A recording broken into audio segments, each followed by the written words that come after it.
Let's podcast. Alongside Joe Giglio, I'm Joe Ovies inside Eford Studios in downtown Raleigh, thanks to Empire Properties and thanks to Copiers Plus. Check them out online at copiers-plus.com. Print management, document management, get everything you need to the cloud. Although, Joe, when we're coming up with top 10 lists, you got to print stuff out. You got to have the big board in the background. Who goes where? Who slots? Who moves down? Had we considered this?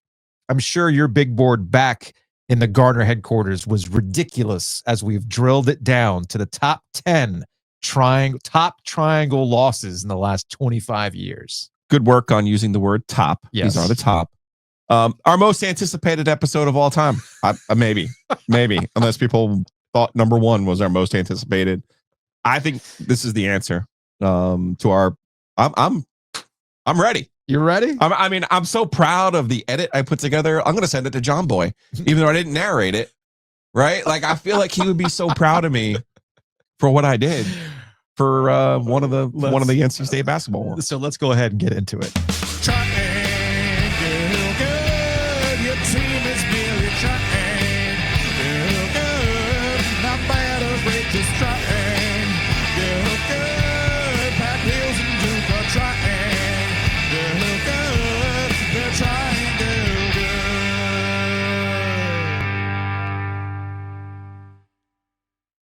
And of course, brief history of Triangle Good is brought to you by our friends at Color Graphic. Check them out online at colorgraphic.com or just email them, sales@colorgraphic.com. What can they do for you, Joe? You need a big printout of the top loss in the last 25 years? You can send it off to them if you want. You need a banner?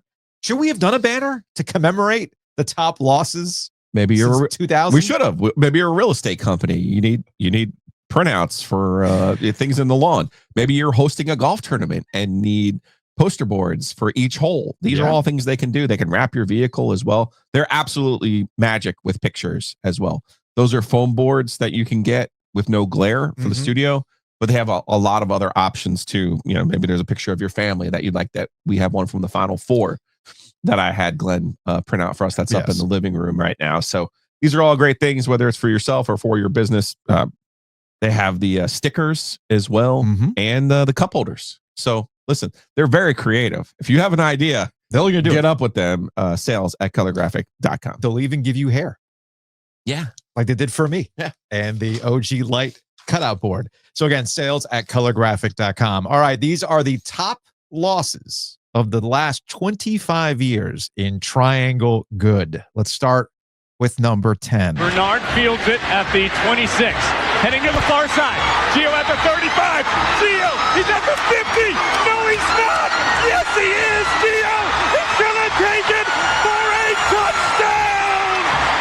Are you kidding me? Jones Angel. What a great call. Tar Heel Radio Network. No, he's not. Yes, he is. Are you kidding me? Jones Angel with a wonderful call. And one thing that I believe that right out of the gate we're establishing when it comes to the top 10 triangle losses, these are losses that we still talk about today. There might be some that personally still hurt you. Yes. But in the grand scheme of when we talk about sports in the triangle, to contextualize things and why we are about certain things, why fans react in certain ways about certain things, these losses hit different than any other loss. And the fact that if I say, man, he punted a Gio, how's it? What's going to happen, Joe? What kind of feelings is that going to bring out? And you get calls like that come out of it. So let's work backwards. Gio Bernard is the one who takes this to the house, wins the game ostensibly for Carolina. During the summer, NC State had put up billboards around the state in Asheville, Wilmington, Greensboro that said, "This is our state." And at the time in football, Tom O'Brien had won 5 games in a row, which only been done one other time in the history of this series by NC State. Okay. So he had won 5 in a row from 07 to 11. This is 2012. This is peak UNC football post Marvin Austin. Remember the tweet that started it all of the trouble, and we're remiss. We did not think outside the box. The biggest loss for NC State fans is actually not on this list. It was UNC beating the NCAA. So if you really wanted us to be creative, I mean, we could do top wins of the last We 25 could. years, and that That might would actually be number one. definitely be on there. Yes. So they'd won 5 in a row. They put up this billboard. This is our state. Mm-hmm. And after Marvin had tweeted back in 2010, it became a little bit of verboten. Mm-hmm. Don't use Twitter, don't do this, don't do that. And I just remember that summer, Gio called this shot, took a picture, or retweeted the billboard and said, "This junk is coming down." Yes. And Sure fair enough, he called his shot, made a great play. Brendan Bishop tried to chase him down. Justin Burris tried to get him early. And people will always say, well, why did he punt to him? Why did he punt to him? Let's try to remember now the context of this game. Again, State is won 5 in a row. This is the height of the NCAA investigation. Mm-hmm. This is you cheated. You turned in the second grade paper. This is the year after Tom gave us the triple play. Triple play, Joe. So there's a lot of emotion in this game. I, for whatever reason, was on the sideline in this game by the fourth quarter Oh, okay. with TJ Yates and Ryan Taylor. Mhm. And we watched Gio was on the other side of the field. And I have never seen two grown men as happy in that moment as I did for TJ Yates and Ryan Taylor, who, as I mentioned, either went 0-4 or 0-5 against State. This is cathartic for So him. it was for that sideline, for the blue zone that was filled that day, for their side of the stadium that was filled with their fans that day. It was, as Tom O'Brien would later tell me, I made them care about us. Mm-hmm. And ultimately, that's what this game symbolizes. Tom, after beating them for 5 years, made them care about NC State and beating NC for however long about beating NC State. So let's go back and retextualize this game.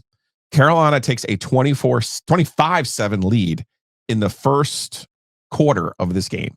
Okay. This is now 2012. So this is now your second year of Mike Glennon as a starter.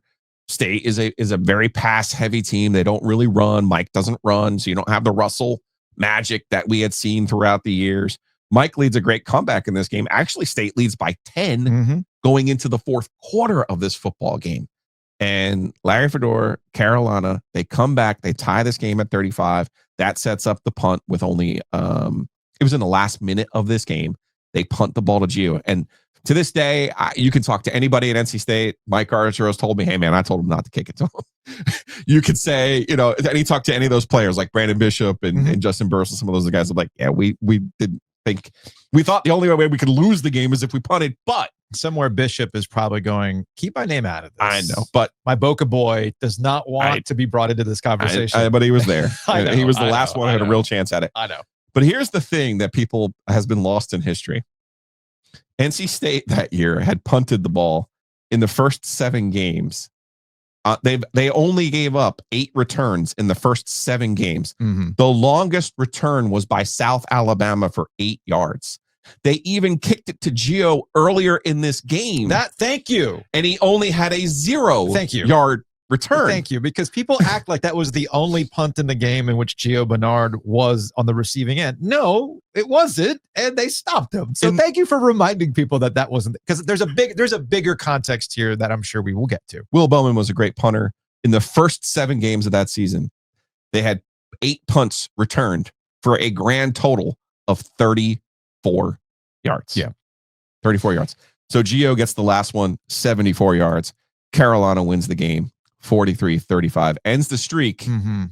Keep in mind now, I know somebody's out there screaming stakes. You kept telling us about stakes, Giglio, that this list would be about stakes. Well, this is the same State team that had just beaten Florida State and just beat Maryland on a quirky kick of all things. So they were actually in first place in the Atlantic Division and were in the driver's seat in the Atlantic Division. This game is not the reason that Tom O'Brien got fired. Are you sure? This game is not the reason that Tom O'Brien. Are you sure? This game is not the reason Tom O'Brien got fired. Tom O'Brien got fired for the next game. But losing to Carolina does not help. Well, no, because she couldn't argue that it was Carolina because he was now 5-1 against Carolina. But what Debbie Yao could argue, the very next week, they lost to a horseshit Virginia team at home and got blown out 33-6. And in Debbie's mind, it became, now wait a second, how are we beating number 2 Florida State on this field and a month later losing to this shit Virginia team? Because Debbie did not believe in the law of triangle good. That's why. And that's not on Debbie Yao. You want your athletic leaders to not believe in that crap. she's processing, wait a minute. She also had in her mind, let's be honest about this kind of stuff. She had in her mind even before that, she wanted to get rid of Tom O'Brien. As Tom later would say, it was 2010 when they lost to Maryland. Thank you. And she was at the game, her former employer, and desperately wanted to beat them. This is something that is important in terms of stakes and context and all that kind of stuff. You got an AD that didn't want the coach. Correct. Straight up, hard stop. We do not need to discuss further. She worked backwards from her conclusion. And that's why the Carolina game, I get the Virginia thing. The Virginia thing only helped crystallize her case.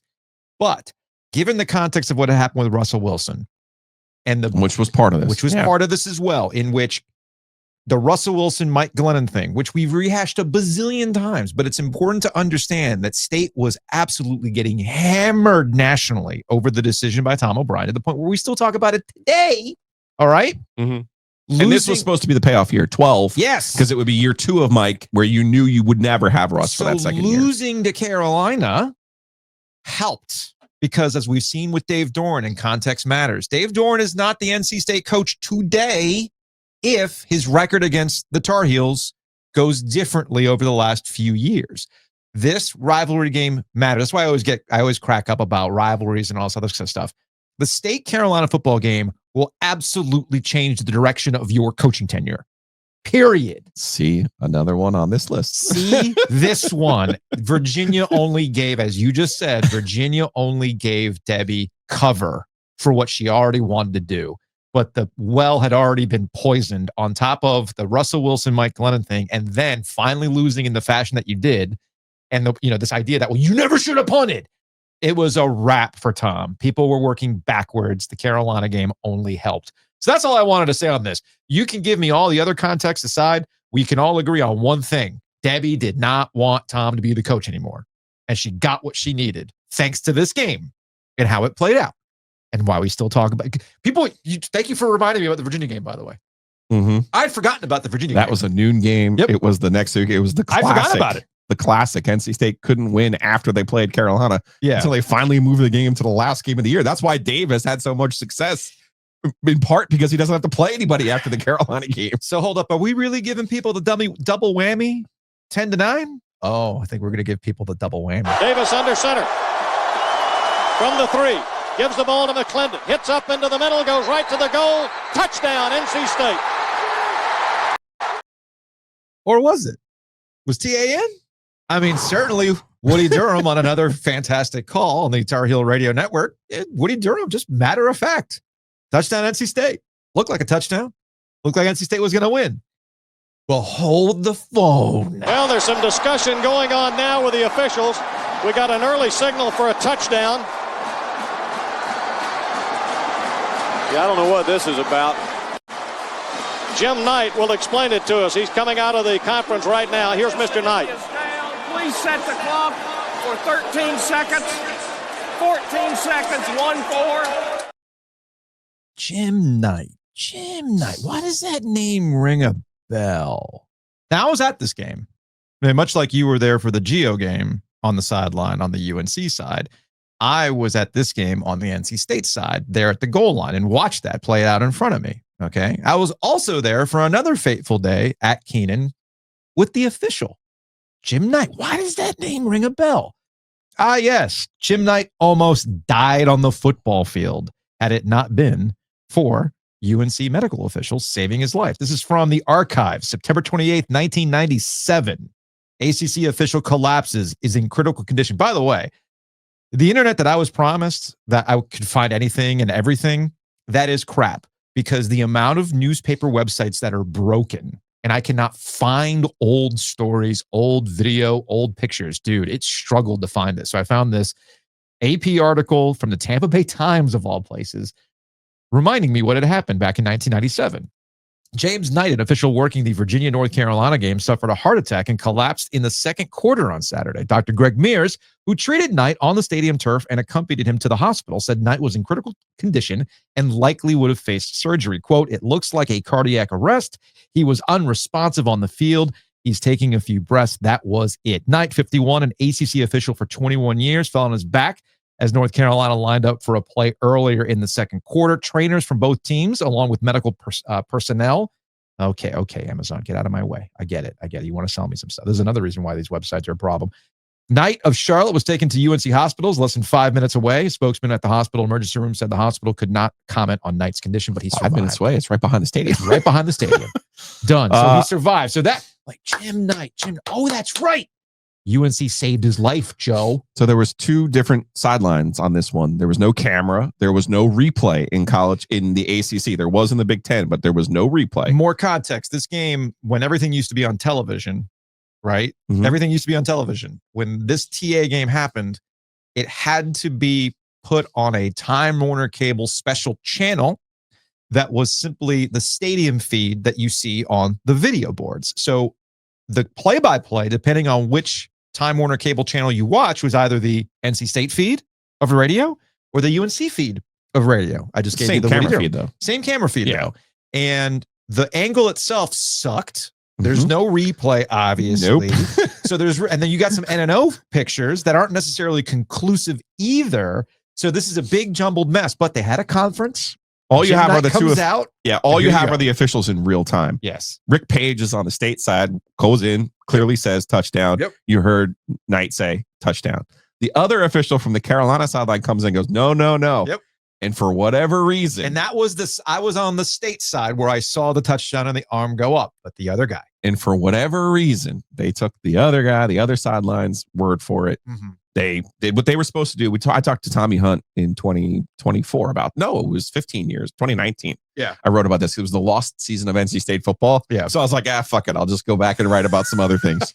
And so I talked to Tommy Hunt, head of officials, also the clock operator at Cameron Indoor Stadium. Mm-hmm. And I said, hey man, what the heck happened in this game? It gave us replay, right? He's like, yes, that's true. This is true. He goes, but they followed the procedure. He said one official said he was in. The other official said he was out. They met with the head official. The head official made the ruling and they did what was right.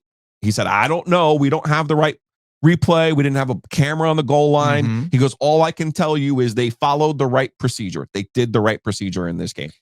Like the procedures that saved Jim Knight's life, Joe?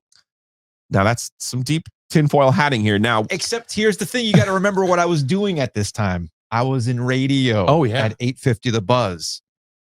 The amount of calls that I received that I had to screen at that time that were convinced the reason why they flipped the call, why Chuck Amato after the game, they took the touchdown off the board. It was on the board. It was on the board. It was on the board. They took the touchdown off the board. It was on the scoreboard. Callers were convinced that Jim Knight did this as a favor for the life that was saved, Joe. 6-7 years. Okay. I'm just saying. So here's Anyway. here's the context to this one now. This is 2004. Mm-hmm. This is Chuck's first year without Phillip Rivers. Yes. Okay. Jay Davis under center. So now you're thinking to yourself, Chuck comes in, runs roughshod, air quotes, with Rivers. Remember, he never won anything, never finished better than 5-3 in the league. This is his first year without Rivers. So now you're sitting here going, what is this team going to look like? And in 2003, if you would have said Chuck Amato is not going to be NC State's coach by 2007, every NC State fan would have looked at you like, you are an idiot, Joe. you're a liar, and you're delusional. Let me explain something to you. I remember. Because we're going to win the ACC, and just like at Florida State, he's going to win a national championship. And I guess some of this top 10 is contextualized by the amount of stuff that I was sifting through when I was in radio. Like I said, the call screening and whatnot. To give proper context as to where we were with Chuck Amato at that time, Bino Cook, who for the younger audience who has no idea who Bino Cook is, I want you to think of an alternate universe Paul Feinbaum. Mm-hmm. Bino Cook was a longtime college football aficionado, had done stuff with ESPN, ACC legend if you think about it, because he's a Pitt guy, right? And Bino was convinced in an interview on 850 The Buzz that Chuck Amato was going to leave NC State when Bobby Bowden finally retired. That's how hot Chuck was. He was going to go back to Tallahassee to take over. So nobody could have thought that a couple of years later, his ass would be fired. And they were 3-1 at the time with a win over a Virginia Tech team. Yes. Who would ultimately have the best record during the regular season that year, but not win the ACC. So they were coming into this game feeling pretty good. Carolina, conversely, in 2004 under John Bunning, had just lost to Louisville 34-0, had lost to Virginia 56-24, had lost to Florida State 38-16. They were 2-3 with wins over William & Mary and a regular Georgia Tech team. And it was like, oh, God, this guy can't coach. And then Davis with motion by Richard. Will give the ball to McClendon. He leaps. Oh. He doesn't get in. He fumbled the football. Carolina holds. The game is over. And Carolina has won the game. I texted Wes, Woody's boy. I'm like, dude, as I'm going back and finding this stuff, classic Woody call. Matter of fact, very level-headed. Oh, here we are. No controversy on that next play. None. Great play by Carolina's defense. None. TA fumbled. End of story. And Woody capturing the sudden turn of events with the Carolina win, because that's the other, like you said, all these losses, and they're like, holy crap, this happened. So here you go. Yeah, and this also, Chuck Amato should have been given a mulligan for 2006, but this one was used against him because in 2004 they lose this game. They end up going 5-6 instead of 6-5. Sure. And so instead of it being like, okay, Chuck, you're 3-9 in 2006, it's fine, you got this. It became this referendum because you also had the Akron game. You also had another loss to Carolina with Barrington Edwards and John Bunning, who had already been fired, and they beat you over there in Keenan, which actually was the last straw for Chuck Amato. So we've got number 10. We've got number 9. Let's get you to number 8. It's one and done, and North Carolina right now is facing that early in this ball game. Rush, way outside 3. Of course. This game is over. Is it? Yes, it is. Wow. With 7.5 to go in the first half, Kansas pummeling North Carolina. Going back and listening to that CBS call still cracks me up because Billy Packer saying this game is over. Jim Nantz tries to give him an out. Like, are you sure you want to say this that? Is TV, buddy. It's the first half. Hey, we got ratings. Hey, these ads, I mean, they spend a lot of money. We still got to run these ads, dude. We need people to watch, okay? Billy didn't care. Like, nah, it's over, man. It is over. And if you're watching on YouTube, you can see the progression of Roy Williams happy in his Kansas sticker because there was the next game. That was the next game. He was happy and all this kind of stuff, and then things progressed. I was just kind of tying it up with the way everything went for Carolina. So this isn't so much, again, with most North Carolina things, what ends up being a loss, like this 2008 Final Four loss to Kansas, usually ends up for Carolina following up with something good. As you say, it's a very Carolina accent. Yes. Something good's going to happen for Carolina. So you have this embarrassing loss to Kansas in the Final Four.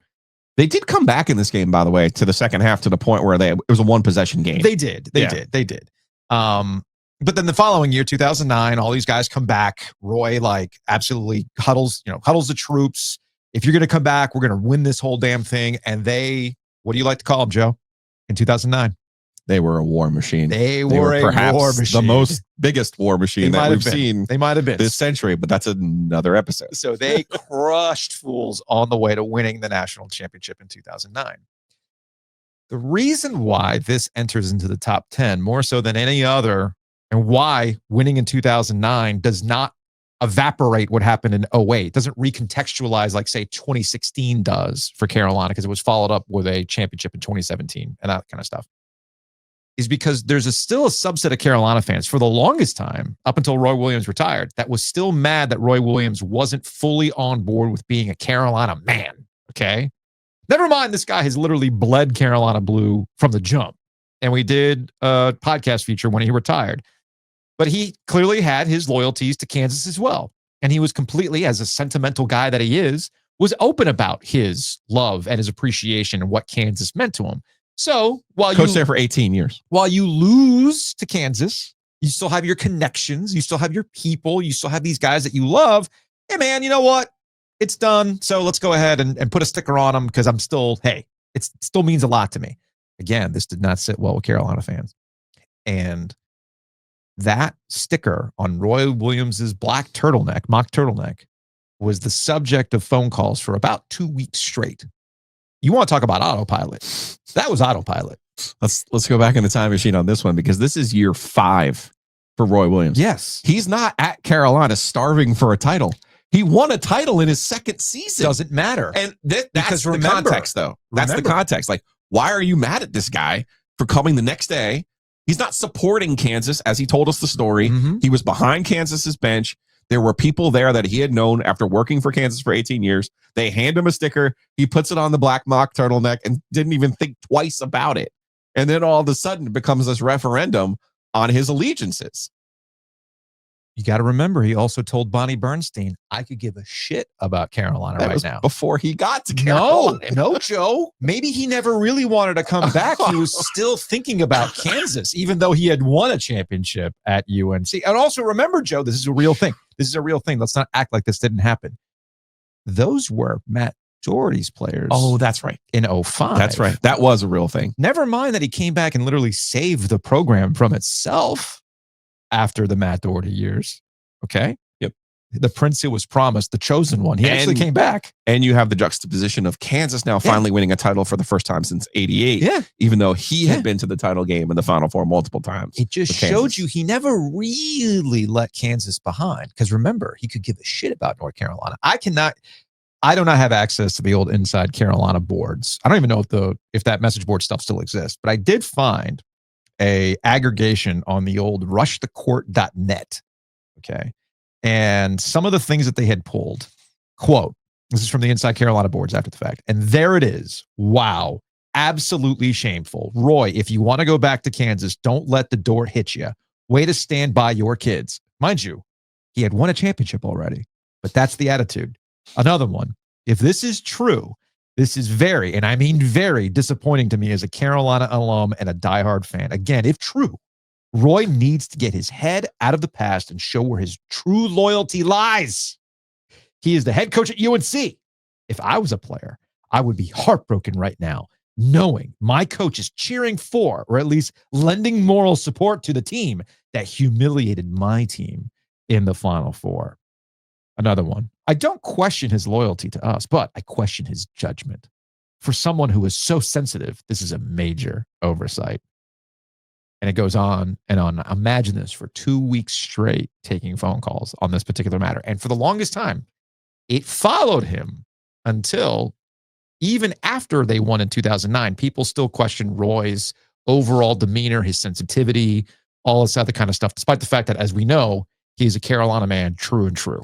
And Roy remembers everything. Yes. You know? Yes. So this was also one of those seminal moments with him where he was like, really? You guys questioned me? I know. Fantastic stuff. So that is number 8. Let's do a little housekeeping, shall we? Housekeeping is brought to you by Enovana. Check them out online at enovana.com. If you have mess inside your mansion or trash in your cabana, get it clean with Enovana. I want to personally apologize to Enovana. They were at the house yesterday. This was the day after I had to do prep for my colonoscopy. I'll just leave it at that. They'll clean your house. They will clean your toilets. Trust me on that. It's all thanks to Enovana. Again, enovana.com. We got the Sports Podcast Festival taking place on August 23rd. We're getting in that football mode, right? You know, looking back at Gio, looking back at Chuck. Football could show up again here in the rest of the top 10. Let's get you truly set up and ready to go with the Sports Podcast Festival at the Rialto, featuring us, Split Zone Duo, and Big Screen Sports. We had a blast last year. Home fields are going to be in the house with exclusive gear. We might have access to stuff. It's just a good way to hang out with friends as we get ready for the college football season. And right now, throughout the month of June, you can buy one, get one. What do you do? Go to therialto.com. Get your tickets. Use the promo code SPF50. Buy one regular price ticket, get the second ticket for just $30. So go now, act now, because the SPF 25 promo runs out at the end of this month. So again, go to therialto.com. We also have the OG Triangle Media pop-up shop taking place right now. It's going to run throughout the summer. Go to ogtrianglemediashop.com. It'll take you to our basics landing page. With a pop-up shop, once it goes away, it goes away. You want access to the Comfort Colors pocket tee in both black and white with the Triangle Good graphic, the 3 bell towers. Get it now. You can also get it in tank top form. We also have access to the trucker hats and the golf hat as well. So go to ogtrianglemediashop.com right now and take advantage of the pop-up shop, because once the summer closes, the shop will close. And much like Disney VHS videos, they may never come back. Big thanks to Hometown Realty. Well, I'm just saying, it's true. Big thanks to Hometown Realty. Check them out online at myhtr.com. Interesting thing about the triangle right now. There's a lot of inventory. It's actually a good time to buy. Interest rates are what they are, and we'll talk about interest rates in a second. But my understanding, based on our friends over at Hometown Realty, right now is a great opportunity to buy a house with the level of inventory that's out there. Things have gotten a little flat when it comes to buying a house. So if you're holding off because of the interest rates that they might come down in the future, don't do that. Because if the interest rates come down, then people are going to be motivated to buy. So go and take advantage now. This is a buyer's situation right now. And Hometown Realty is going to do a hell of a lot better job than I am in explaining it. Right, Joe? Yep. And they have 6 locations to serve you. Ridge Road in Raleigh, Main Street in downtown Clayton, Flowers Food Line Shopping Center in Clayton East, Highway 70 in Garner, Rayford Street, downtown Selma. Whoa. And The Circle at Atlantic Beach Coastal Properties. Your community real estate experts, myhtr.com. Now, why am I bringing up the interest rates? Well, here's the thing. Don't worry about them. I was going to say, this is going to dovetail beautifully, isn't it? Don't worry about them. You think they're going to come down? That's great. That is great that they're going to come down, which is even more reason you should use Miller Lending. Check them out online at millerlending.com/theog. That's our landing page. You can call them directly at 919-447-3377. If the interest rates come down and you've refinanced or you've just purchased a house because you're taking advantage of the inventory right now, and the rates come down in, say, 6 months, guess what? Just refinance again. You didn't pay closing costs. You're not doing the math in your head. I'm like, well, I got to break even. No, you just take advantage of the rate where it is. That's the beauty of Miller Lending. Don't get caught up in the math and making it math with closing costs. Closing costs basically take about 8 years for you to break even on the upfront cost you've just paid to get a slightly lower rate. Don't play that game because the interest rates come up and down all the time. And we just heard it. Rates are expected to come down, but you want to buy a house. Don't sweat it, because in 6 months, if the rates do come down, you refinance of no cost to you, and you go about your day. That is Miller Lending. So check them out online, millerlending.com/theog. I swear I can talk today. I thought the anesthesia had worn off. Maybe it hasn't. Either way, when you've done all these things, you bought a house, you financed it, you take it to our friends at Whitaker and Hamer. WH.lawyer, offices all across the state. They can handle simple things like this. They can also handle your business legal needs. Contact them. See what you need. They can meet it. It's all at WH.lawyer. Again, that's WH.lawyer. You just bought a house. You financed it. You closed it. Joe, it is time to celebrate. You know what you do? You celebrate with an espresso martini, maybe a champagne flight. Whoa. Get some crepes. Yeah. You go to Simply Crepes to celebrate. Toast to your new house. The French toast rum chata is a winner, as are the hash browns. Get the hash browns on the side. Delicious. It's all good stuff, and it's all at Simply Crepes. They got a location on Oberlin Road by the Village District and one out at Lafayette Village. Trust me, when you go out to Lafayette Village and you go to Simply Crepes, you are transported to Provence. Argue with me. Try it. Fight me. Fight me on this. Try it. Get at me. Speaking of 06. Go out there. Find what happens. And you'll be like, oh, you're right. I was whisked away to Provence. At me, bro.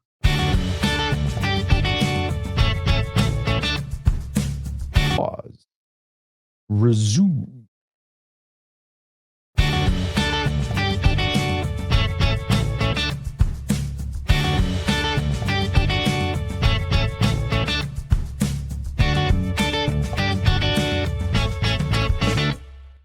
Our countdown of the top losses in Triangle history continues. We now get to number 7. We go back to yet another Chuck Amato. Now, this one, you and I'm not so sure. You and I might not be in agreement on this one, but I think you're going to convince me here. I think what's required to understand where we were in 2002 with NC State and Chuck Amato is just how hot things were running for Chuck and the Wolfpack program.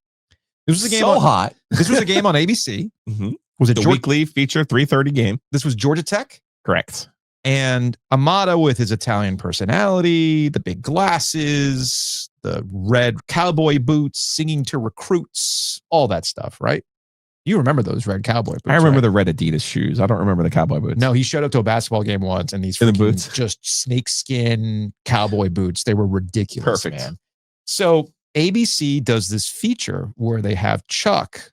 And again, context matters here because we've got so much television now and so many big games. You got big noon kickoff. You got your 3:30 window. You get your 8 o'clock prime time. remember the big regional 3:30 college football game on a Saturday back in 2002 was a humongous television opportunity. Yes. So they do this feature with Chuck.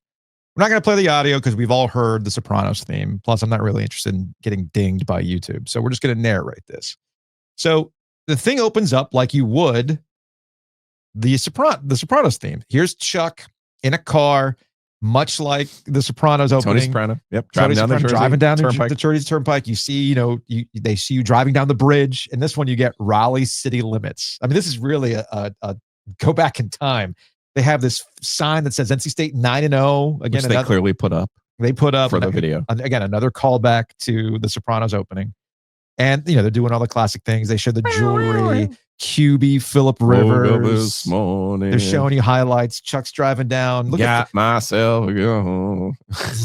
Phillip Rivers running down the sideline like a pregnant woman with flippers on. Spry. Such a spry young Phillip. And then, more driving, more Phillip Rivers highlights. Zoom in. Yep. We're getting all these things. The Wolf Line bus. Raleigh's a bustling metropolis with the Wolf Line bus. More banners going down. Thanks to our friends at Color Graphic. Going down Capitol Boulevard. T.A. McClendon's a big deal. Now they're showing T.A. McClendon highlights and all that kind of stuff. The part that's still I'm sorry, inner belt line, outer belt line. Remember when we had inner and outer and people didn't understand what's the inner, what's the outer? Mm-hmm. I thought it was easy to understand, but apparently not. For some people, now it's east and west. Now you get Chuck in the rear view mirror, continuing to drive down 440 and other parts of Capitol Boulevard, Edwards Mill Road Stadium Complex. There it is. There's the moment. And I'll stop it right here because it just keeps going on and on and on. He puts the Oakley shades on. The white rimmed Oakleys. Yep. Iconic moment. What an icon. NC State was a football school the moment Chuck put on these white Oakleys for an ABC Sopranos parody. You can't tell me otherwise. So State starts that year 9-0. They reached number 10 in the AP poll. More importantly, they were number 11 in the BCS rankings. 9-0. They're taking on Georgia Tech at home in this huge national spotlight. Georgia Tech is the definition of milquetoast. Yes. Under Chan Gailey. They enter this game at 5-3. Chan Gailey coached at Georgia Tech for 6 years. Mm-hmm. In 5 of those, he went either 7-6 or 7-5. This team, on track, finished 7-6. Uh-huh. State leads this football game 17-9 in the second half. You're saying, Giglio, 17-9. State's number 10 in the country. D'Antonio Burnett. All those guys on defense. Terrence Holt, right, Giglio? Adrian Wilson, right, Giglio? Yes. 17-9 means they give up a touchdown and the 2-point play to tie the game. On that drive, for people who are now confused about what NC State shit was, here it is. It was third and it's 17-9. Second half, the place is going bananas. Mm-hmm. Georgia Tech has 3rd and 14 from their own 16-yard line. NC State gets a sack on the play. And instead of there being a sack, there was a delay of game penalty called, but nobody could hear the whistle because it was too loud. So now on 3rd and 19, you're like, oh, Giglio, what are you talking about? Megatron played for that Georgia Tech team. No, he did not. Giglio, what are you talking about? Like surely Demarius Thomas was on that team, Giglio. No. Their number 1 receiver that year was Kerry Watkins. And you might say to yourself, hey, man, Kerry Watkins had a hell of a year, Giglio. Like 71 catches, 1,000 yards. That would be cool if Kerry Watkins caught it. No. 3rd and 19 from their own 11-yard line, and this was the day Chuck Amato lost me forever. They were playing press coverage on 3rd and 19. All you have to do is make them punt, get the ball back, you win, and you're on to Cincinnati. But instead, Georgia Tech, Chan Gailey, the milquetoast pedestrian Diet Coke Express, converts on 3rd and 19. Jonathan Smith, the immortal Jonathan Smith, picks up 28 yards. Georgia Tech goes on to score the touchdown, get the 2-point conversion, and then win the game in the 4th quarter. NC State never recovered from this loss. Never. Chuck Amato never recovered from this loss, because in 2002 with Phillip Rivers, and when they won 11 games, they started 9-0. They lose to Georgia Tech. They lose the next week at Maryland because they couldn't beat Maryland. And then they somehow lose at Virginia 14-9. They could not score a touchdown against Virginia in 2002. Al Groh. And then they get the Adrian McPherson throwing the game. They beat them here. Then they beat Notre Dame to make everybody feel good. Yes. To have the 11-3 season, to beat Notre Dame, finish the year number 12. But what could have been? There was no war machine in their way. They were the war machine, and they could not bring that thing to the finish line. You know what I'm noticing in the top 10 as we go through this? How many of these are related to NC State? Which gets us to number 6. Oh, man, I'm excited about this one. 2003 ACC basketball tournament championship game, NC State versus Duke. While I was waking up from my procedure yesterday, as the anesthesia was wearing off, I decided to fire up YouTube and go back and watch the 2003 ACC title game between the Wolfpack and the Blue Devils. I had forgotten a lot of the context in this game. Let me set the table for you. I had forgotten that State was up by as many as 15 points in the second half. I had forgotten when they were coming out of a timeout with 3:45. Don't Sheldon Williams had already fouled out, and they were still up. I'm like, wow, everything's going NC State's way. Let's go back to the before the game is even played. All right, it's 2003. Yes. Duke had won the national championship in 01. They should have won it in 02, but Jay Williams and that group leaves. So Duke in 03 is in a reset mode.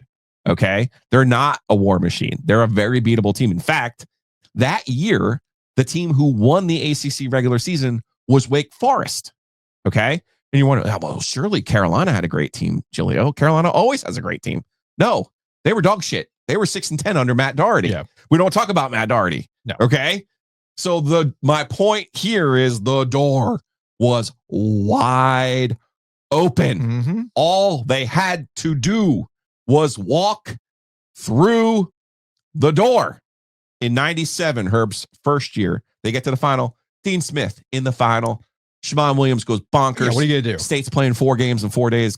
Hat tip Justin Gainey. Salute forever to Justin Gainey. They just ran out of gas in the second half of that basketball game. 02, the year before, against that Duke war machine, they lose by 30. 91-61. But they were forged in the fires for this moment. Mike Dunleavy was gone. Jay Williams was gone. Carlos Boozer, gone. They're in the Greensboro Coliseum. I forgot how many guys were on that NC State team, by the way. That might have been one of Herb's best teams. It was. Well, the next year because they had Shoosh back. That's right. They had Shoosh back. back. That's right. Because he was hurt this year. He tore his ACL. But you got like Peak Hodge. You got Clifford Crawford. You got all sorts of dudes. In the semifinals, they beat the number 1 seed, the actual good team that year. Yeah. In Wake Forest. Yeah. And now my best John Boy that I could possibly give you.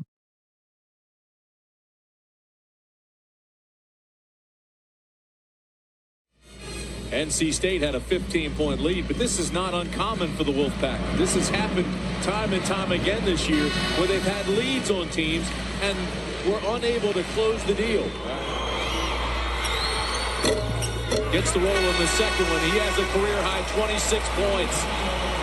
Well, here we go, folks. 3:45 to play. 69-63 State. As he picked his pocket. Look at this scoring run. 11-0 in the last 2 minutes.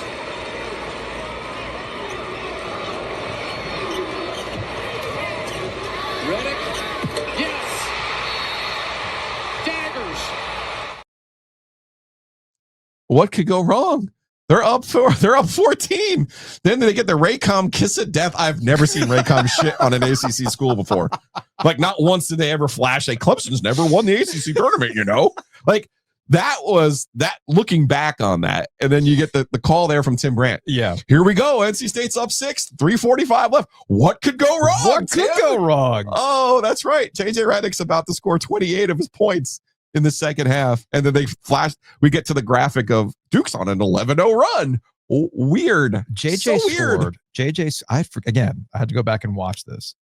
it was an all-time performance from a JJ Redick who had not been fully activated yet. No, this is fat, smoking too much weed, out of shape JJ Redick. This is the JJ Redick before Mike Krzyzewski has to have a sit down with him and say, what do you want to do with your life? Okay.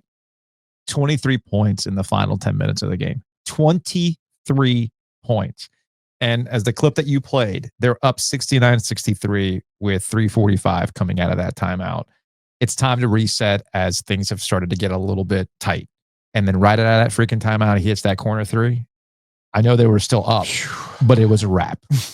It was a wrap at that point. It was quite a run. And you get what I didn't have in there. John Boy would not be mad at me. I thought I could narrate during this. But yeah, obviously sorry, I screwed up. That's a StreamYard issue when we play clips like that. You see K in 03. He looked pretty young by comparison. He did, yeah. And they just had an aura about them. And that's really what this is about. You know, we talked about this during 2024 when NC State, you know, they beat Carolina, they beat Duke. Sure, but that wasn't Roy Williams. That wasn't Dean Smith. That wasn't Mike Krzyzewski. Mm-hmm. This was their chance. This was Herb's third appearance. This is only his seventh year, and his third time to the title game. Like I said, 97, no one blames him. 02, nobody blames him. That was a great Duke team. Yeah. This was the one. And here we sit in 2025. I will tell you to this day, since he is still coaching, I think if Herb Sendek wins this basketball game, he is still NC State's coach to this day. I do. I don't know, man. I guess it was early enough in the tenure. But you also got to remember, I don't know, man, because if everything being equal, Mike Krzyzewski and Duke continue to reshape themselves, rebrand themselves, reset themselves. And Roy Williams goes on and does what he does in 05. But maybe Roy doesn't come. I don't know. No. I don't know. No. I don't know. I think winning an ACC... It's a great what if. It is a great what if. No, I agree with you. I know what you're saying because we just saw Kevin Keats go to the Final Four and get fired the next year. Right. I get that. You got to beat Carolina and Duke more often than not. Because again, even in the case of... You just mentioned Matt Doherty, right? Yep. We don't talk about Matt Doherty in the same way that Herb Sendek never got credit for beating Matt Doherty in those years. Nope. Because we don't talk about Matt Doherty. You know, it's like what Those I love. didn't count. It's like what I love about the NBA these days. In the last 10 years in the NBA, apparently not a single one of these titles is a legitimate title. If you think like, Bubble's not valid. Well, Oklahoma City's not valid because Tyrese Halliburton got hurt. The same thing happens with Herb Sendek regardless. Well, it didn't count because ... Oh, you beat a Duke team? That was in a reset year. I don't know. Slow clap. I don't think that would have been the mindset in 03. I don't. Okay. Because I think it was the chance to break through. That's where you start seeing now the next year you have the Vanderbilt loss. And you start adding them on. And that's where the frustration starts to bubble. Mm-hmm. And of course it bubbles over in 06 in 05, 06, because Carolina was not a war machine. That was the year after the championship. State had beaten them. State should have beaten them and lost by 24 at home. And that's really where it started to unravel for him. As we move on from number 6, JJ Redick going berserk in that 03 ACC title game, we go to number 5, College World Series, 2006. You call this user error. Do you want to go ahead and play the clip right now, or you got to set this up? I'm going to try to set this one up in this very specific sense. Okay. North Carolina went to the College World Series 4 times from like the beginning of time until Mike Fox was hired. Mm-hmm. They hadn't gone since 1989. Mm-hmm. Okay. When you think about North Carolina baseball and all the advantages that they've had, they were a program that was kind of lost for about 2 decades. Okay. And everyone kind of knew, like, wait a second, why isn't Carolina better? So they hire Mike Fox. All right. And he, much like Roy Williams, the Carolina guy, comes back, much like Roy, learned from Dean Smith how to run a program, all these other things. Okay. Very much the Carolina way when it came to Mike Fox. Mike Fox was able to do what we keep asking someone to do in football. Yeah. He awoke the sleeping giant in Carolina baseball. Okay. So they go 4 years in a row to the College World Series. Again, they hadn't been since 89. Okay. Now, yes, there was an influx of money at this time from George Steinbrenner. They redid their stadium. They clearly had the best facility in the state. They were still the University of North Carolina. They had all the advantages they still have now. Yeah. But he's the one who unlocked that. Okay. He goes to the College World Series 4 years in a row, 6 times in 8 years, and 7 total times. Again, the program itself had only been 4 times before he was hired in the early 2000s. Okay. So now you get to 2006. This is his best team. And for people who weren't here, Andrew Miller was, you remember him now as a major league reliever. He carved out an important role for a couple of different teams. Okay. In college, he was a starter. He was this giant lefty who intimidated Randy Johnson style and just blew people away. Then there was a kid from Charlotte named Daniel Bard who was able to just kind of quietly go about his business, throwing 94, 95, 96. He ends up becoming a reliever for the Red Sox. I believe he won a title with the Red Sox. Okay. You had two frontline major league pitchers on your team, and they were both pitching in this game. I got to stress this. Okay. They win game 1. They're playing Oregon State. Now, Oregon State did have a center fielder named Johnny Damon. Yes. Okay. They win game 1. They lose game 2. Now, here we are in game 3. Daniel Bard is absolutely dealing for 7 innings. They get to the 8th inning. Bard runs out of a little bit of gas. There's 2 outs. What does Mike Fox do? He brings in Andrew Miller. And now you're thinking, well, boy, he's going to have Andrew Miller to throw a bunch of bullets here, and Carolina's going to win the national championship. And this is 06. And there is no long drought. There is no curse. There is no whatever you think of in 2025. Yeah. Because this will just be the crown jewel. Instead, play the clip. Andrew Miller gets the Oregon State hitter to bounce the ball to second base. Here's the clip. Defense, they did it last night, and it cost them a 5-0 lead. They do it tonight. Well, Pat K. Okay. How long has that been sitting on your phone? I just looked it up 2 weeks ago. Okay. In 2025, we got a phone call about Carolina's second baseman being cursed, using that game as an example. Watch that clip again. It's not a bad throw. They did it last night, and it cost them a 5-0 lead. They do it tonight. Well, Pat K. Try to catch the ball. You were saying, because again, when the clip plays, you can't talk over it. So in that particular case, you see the throw. The throw is a little bit wide. But the first baseman doesn't step towards the ball. Yes. In part, you're thinking, well, why wouldn't a first baseman do that? Well, the answer is because it was a catcher playing first base. Tim Fedorovich was playing first base because Mike Fox lived to outthink himself.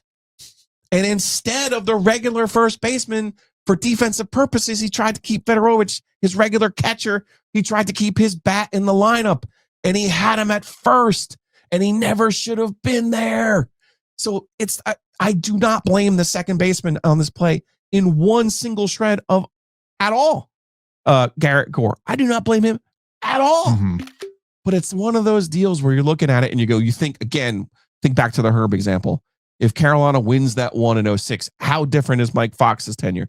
How different are we talking about how different are we talking about Carolina baseball right now? Yeah. Because I contend they are the best program in the country, or at least before the SEC decided to obliterate everybody with their money. I think you're talking about Carolina baseball in an entirely different way, but we can't, because much like the Bills or even the Braves, who did win one, they didn't win any. No. And you're sitting here going, well, you have to have that to validate, right? It's actually an interesting parallel to think about. Mike Fox basically had the career at Carolina that Roy Williams had at Kansas.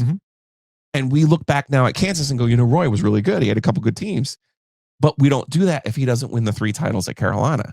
We think of him as like this. No, they were good, but he never won the big one. In defense of Mike Fox in Carolina, though, and we've talked about this a lot every time we talk about the College World Series, it is a crapshoot unlike any other for a variety of reasons that we don't need to rehash. But what I'm getting at is you can put these Mike Fox teams in North Carolina baseball in the context of some other, what we know to be all-time college baseball programs that have never won it or have been decades without winning it. Yeah. Miami. Clemson. Yeah. Miami has won it, but not since joining the ACC. Right. I mean, but that's a long time. We got to remember, joining the ACC was over 20 years ago. I know. That's a long time in the context. This is the one. This is the stinger. This was his best team. If you need reminders of how much has changed in the last 25 years, you just have to go back and watch that Sopranos clip with Chuck Amato again. And unlike the payback Carolina basketball got the very next year, they got back to the final the very next year. Yes. Lost to Oregon State, but not as heartbreaking. Now, speaking of North Carolina and Roy Williams and titles, we counted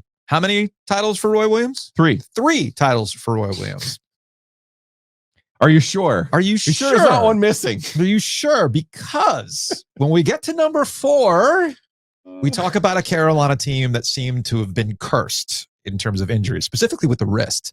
And had it not been for injuries to John Henson or what happened in the 2012 Sweet 16 against Creighton, where Ethan Ragey was going for Kendall Marshall was going up for a layup. They're both in the air. You can call it a hard foul. You can call it a dirty play. You can call it whatever you want. The bottom line is that, and I'm pulling this up on the YouTubes. If you're watching, this is an old NNO photo because I could not find a good clip. So the best thing I could find was this old NNO photo from the Sweet 16 in 2012, where Marshall's going up for the layup, going to the rim. Ragey's up there too. And the forearm gets into Marshall's chest. In context, when you go back and watch it, it just looks like a hard play in a game, which we'll get to in a second, that was filled with let them play basketball. And it was already decided at this point. This is true too. And that's the real stinger here. Because again, Carolina won this game, but they weren't going to go all the way with all the injuries, including the key one to Kendall Marshall, who after this play felt awkwardly, lost his balance midair, falls awkwardly on his wrist and breaks it. But that's just the icing on top of all the bullshit that had occurred before that. I had forgotten that Tyler Zeller was just playing football out there with Creighton. Was it Ichenike? I forgot how you pronounce the guy's last name. There's a sequence early on in the game, I want to say like midway through the first half, where Tyler Zeller, again, it was been a physical game and they had let him play, just two-hand get shoved to the ground like a football play.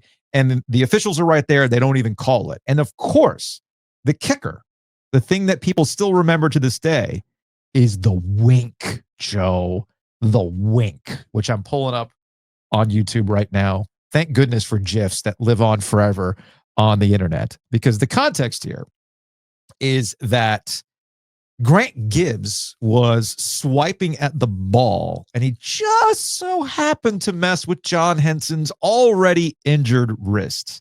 And in the spirit of letting them play a little bit of gamesmanship at the expense of this sprained wrist, the shenanigans, Henson gets understandably upset. This draws a foul, a technical.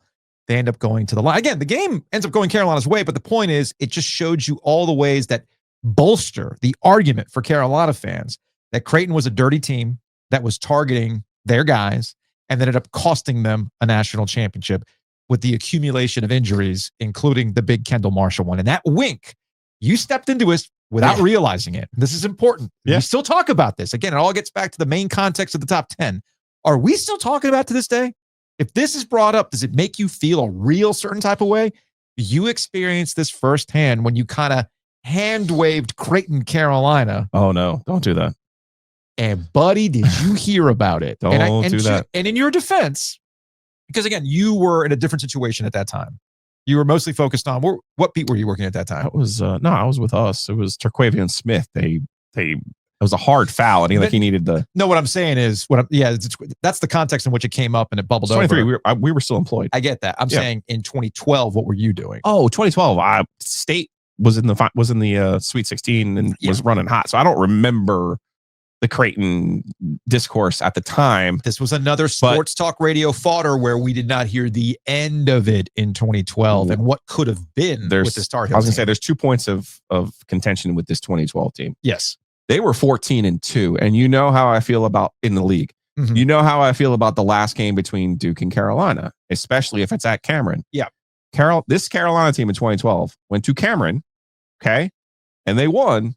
This is after they lost to Austin Rivers. They went to Cameron and won 88-70. Mm-hmm. Beat The brakes off of them, okay? When you go back and look throughout history at teams who do well, especially Carolina ones at Cameron, that's your canary in the coal mine, that this is a team that's very seriously either going to be in the Final Four or win a national championship. Yeah. This is a Carolina team that went 27-4. One of their losses was by 1 single point to Kentucky on the road in December. Kentucky this year was the war machine with Anthony Davis and Michael Kidd-Gilchrist. They were the national champions. Now, again, talk about things I wasn't paying attention to in 2012. To this day, Carolina fans are convinced they would have beaten Kentucky if they saw them again, even though Kentucky in my opinion, was the best team in the country. You cannot get Carolina fans off that point. Because they only lost at Kentucky because it was at Kentucky and the officials. Okay. Here's the thing that people forget. Kendall Marshall's injury at this time. Like, Joe, you remember the Michigan assistant coach who's like holding up the 4s for Jim Harbaugh like he died? Yeah. Carolina fans created a hashtag, pass first, and they replaced the S with a 5, which was Kendall Marshall's number, as if we were like trying to save Ferris or something, to date myself with a reference to Ferris Bueller. Like, it was literally like, oh man, Kendall Marshall's dead. And I'm like, I believe he had a stress fracture in his wrist. He didn't break his wrist. He had a stress fracture in his wrist. This, of course, leads us to the famous exchange in 2012 where me and Bobby Fraser, I was at least drunk at a casino in St. Louis. And I said, well, he's going to play tomorrow. I'm like, get it. He's like, Joe, he's not going to play. I'm like, no. He's going to play because Stillman White, they needed to get through the Ohio game. I'm like, nah, he's going to play. He's like, you understand, Joe, he's a point guard and needs to actually use his hands. Yeah. You can't take a pain shot in your hand. Yeah, kind of. And I was like, kind of difficult, Joe. Okay, you're right. This is not This is not the mistake of Epsom salts on your ankle. Okay? You're right. And sure enough, he cannot play against Kansas, and they lose by double digits. Yeah. Again. Kansas gets him again. When we've talked to Roy Williams about this team, first and foremost, he loved this team. He really did.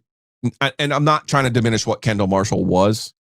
Kendall Marshall was a spectacular playmaker. He was that Ed Cota type style player where it was just like, I don't care what I get, but I'm going to set my teammates up and I'm going to make my teammates look really good. And he was spectacular at that. Are you just repeating what his dad emailed you all those times? No. He never. Okay. But they had Barnes, who was their leading scorer, Zeller, Henson, a little freshman named PJ Hairston. They had the serial killer, James Michael McAdoo. Wait, am I misremembering which of the point guard dads emailed you? He did. It was that year. Yeah. It was that year. Yeah. Was the Kendall Marshall NC State game? It was the game in Raleigh. In Raleigh? Yes. Is that what it was? Okay. Yes. Because I still would contend that Lorenzo Brown's a better all-around player. But in this game, Marshall made like 3 or 4 threes. Something like that. And the dad emailed me at halftime. He was ready to go. Yeah. He was ready to go. Tiger, I think his name is. I think Dennis you're Tiger right. Marshall. I remember you showing me that email. I'm like, isn't the game happening right now? I'm like, he cares.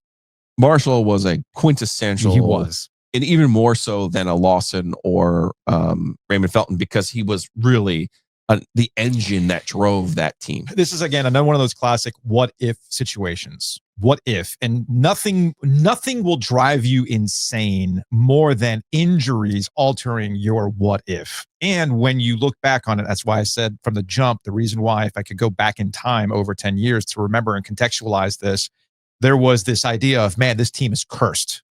This team is cursed for all the issues that were going on. That's why I started with the John Henson part of it. And then when you add to that the perception that the team you beat was dirty along the way and derailed you, they're never gonna forget it. And I totally understand why this one. And there was stings. a gap. There was a gap there now. You win it in 09. You don't win it again until 17. You also go into the middle of the junk too, right? So while you got to remember in 2012, things hadn't really blown up yet into the basketball portion of it. Because they had Harrison Barnes, who was the number 1 overall recruit. So Henson was a much sought after recruit. Oh, absolutely.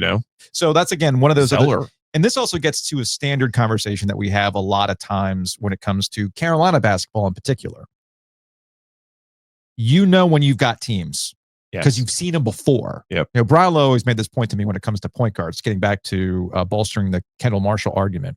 Much like NC State fans always seek the quarterback, Carolina fans know a point guard when they see him. And there's an expectation that goes along with it. And that also ties. That's why 2016 feels a particular sort of way with the loss because of Marcus Page and how people feel about Marcus Page. So all these things all kind of tie together. There's a consistency factor. There's an expectation of winning championships. Why our standard is different than your standard. And this team being derailed the way that it was will forever stick with Carolina fans. And again, with Roy Williams, which I totally understand.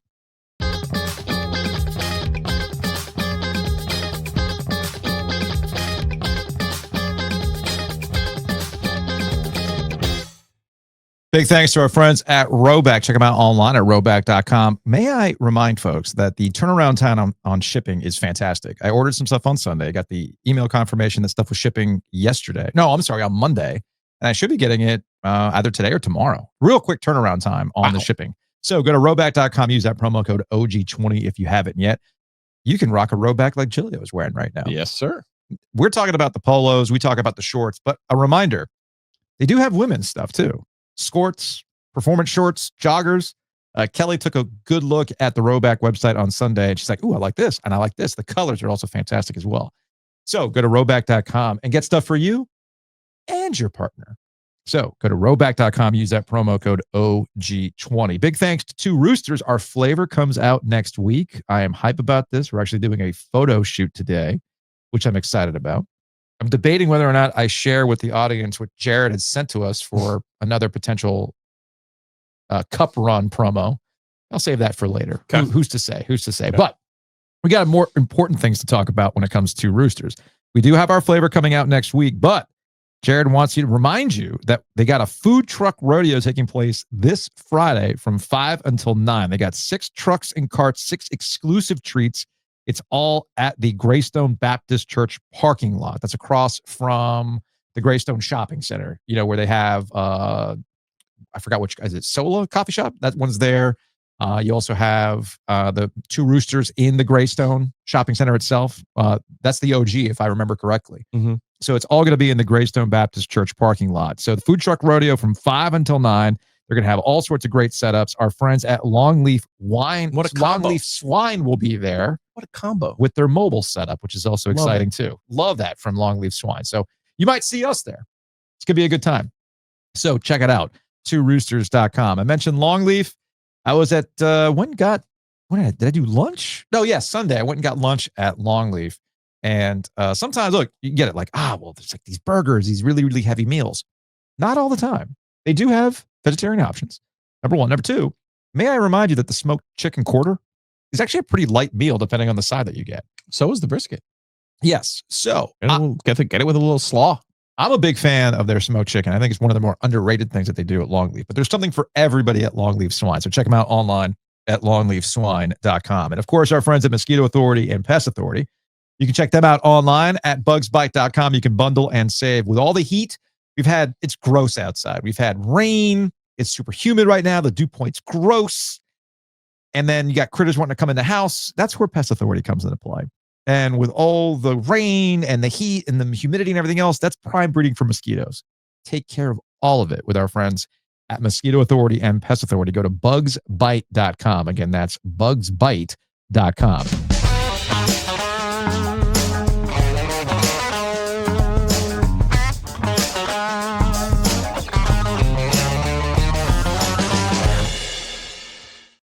Our top 10 brief history of Triangle Good, top 10 losses rolls on, Joe. And this, I will give credit to our listeners who pointed out while there are some brutal losses and what ifs that occurred with basketball, baseball, and football, there is one big what if that happened in 2002 in the Stanley Cup Finals. Carolina Hurricanes, Detroit Red Wings. There's a lot of context here. Canes weren't even supposed to be there. They went on this hot magical run. This is 2 times that Paul Maurice led teams do this because they did it again in 2009. But 2009 doesn't hit the same way that this one does. They got swept by Pittsburgh in 2009. They actually made it to the damn finals. And not only did they make it against the damn finals, you have to remember the context of pre-lockout hockey. That Detroit Red Wings team was filled with Hall of Famers with an incredible payroll, where the Canes on the opposite end of that in terms of payroll. And they win in game 1 up in Detroit. Up at the Joe.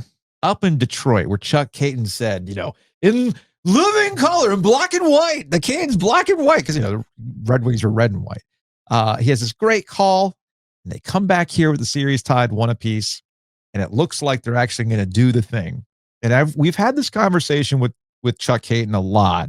And Caton reminded me, no. Before they even got to overtime, they were up and they should have won. Because if you recall, the final face-off with the 6th attacker, It was a face-off that was won by Steve Yzerman back to Lidstrom at the point, and he let a shot go that was tipped out of midair by Brett Hull to send it into overtime. And otherwise, the Hurricanes would have taken a 2-1 lead. So that was Chuck describing what had happened before that. And Okay. I asked a question to Forsland, which we'll get to in a second, but that's all the setup to get us to overtime, which goes multiple overtimes. All right, let's start here. Here's a still of the face-off. There's 1:20 left in regulation. Yeah. They're at home. Mm-hmm. They had one game in Detroit. So if you win this game, I'm you're sorry, I'm distracted by the ads. Next tell. Anyway, sorry. I want you to pay close attention here. The 5 players that Detroit have on the ice here in the face-off circle: Steve Yzerman, to his right, Brendan Shanahan, behind him, Sergei Fedorov, to the left with no number there, Nicholas Lindstrom, and in front of Lindstrom is Brett Hull. Mm-hmm. All 5 of those players are in the Hall of Fame. The goalie on the other end of the ice, Dominik Hasek, Oh yeah, that guy. also in the Hall of Fame. This Detroit team had 10 Hall of Famers. I don't know. We'd have to comb through the histories. I'm sure Montreal did it at some point, maybe even Edmonton at some point in the middle of their dynasty. But I would say it's fairly rare that every single person one team had on the ice was in the Hall of Fame.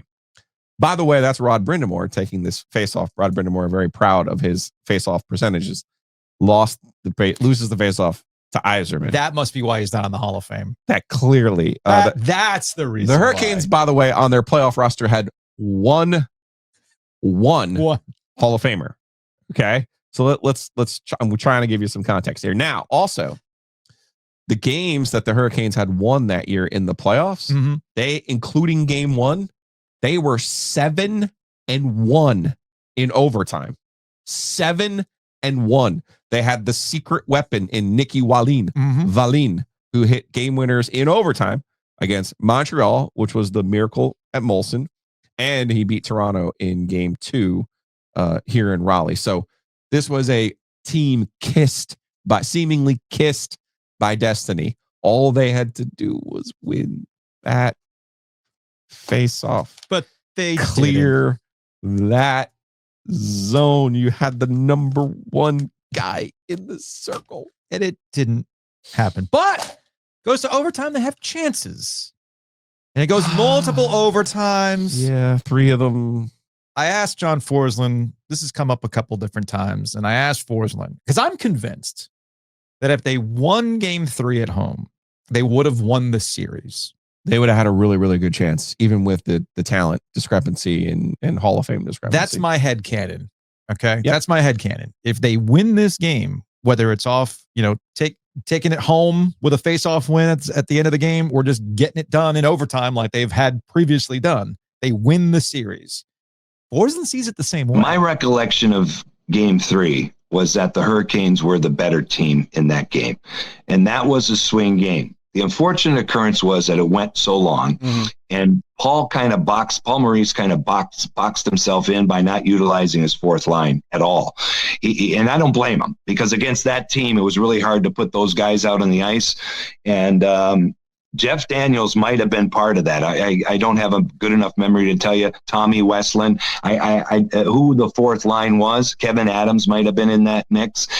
They sat there for the better part of 2 periods without playing. And then in the 3rd overtime, I think he had to get him out there because they're running on fumes. And so I think that Detroit team was so battered up, including Yzerman. The next day, the off day between games 3 and 4, if you walked to the rink and watched the 2 teams and the dynamic, you knew the series was over. You knew the will was gone with the Hurricanes. They needed every ounce of it, plus heroic goaltending from Herbe. And they kind of got in Hasek's kitchen a little bit in that series in the first couple of games. They could have won game 2. Marty Jelena took a bad penalty, or it was a bad call. They both go hand in hand. And that kind of swung that game around in game 2. They were on their way in game 2. So for the lion's share of 3 games, I thought they were the better team. But then that changed. Detroit looked like a brand new group. Their older guys had a lot of zip. Brett Hull and Larionov and Shanahan and Yzerman, Luke Robitaille, and the collection of players. I think it was a $70 million payroll against a $30 million payroll. That's how we got to a lockout, the big one. But anyway, I think that swung the entire thing around. They should have won the cup. They were the better team, but that doesn't always mean you're going to win a playoff series.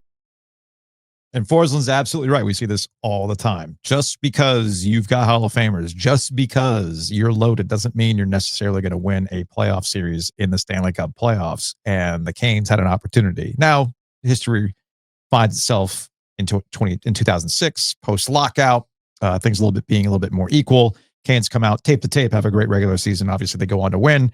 And Rod Brind'Amour gets his own redemption. He finally gets to put his name on the Stanley Cup, which he could have done in 2002 if he just won that face-off. No, I'm kidding. But he ends up getting his name on the cup. But to this day, and I don't, Carolina Hurricanes fandom is a funny one. The Canes, with a decade of, their whole entire history being sporadic playoff appearances, getting to the Cup Finals in 2002, but not doing anything until the 2006 Stanley Cup win.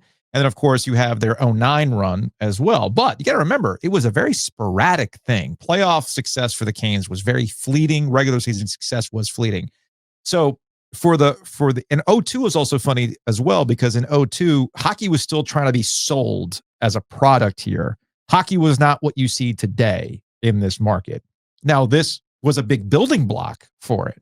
And obviously it paid off in 2006, which is another building block. But you could see how fickle it was once we got past 2009, when you had the bottom fall out with attendance and things like that.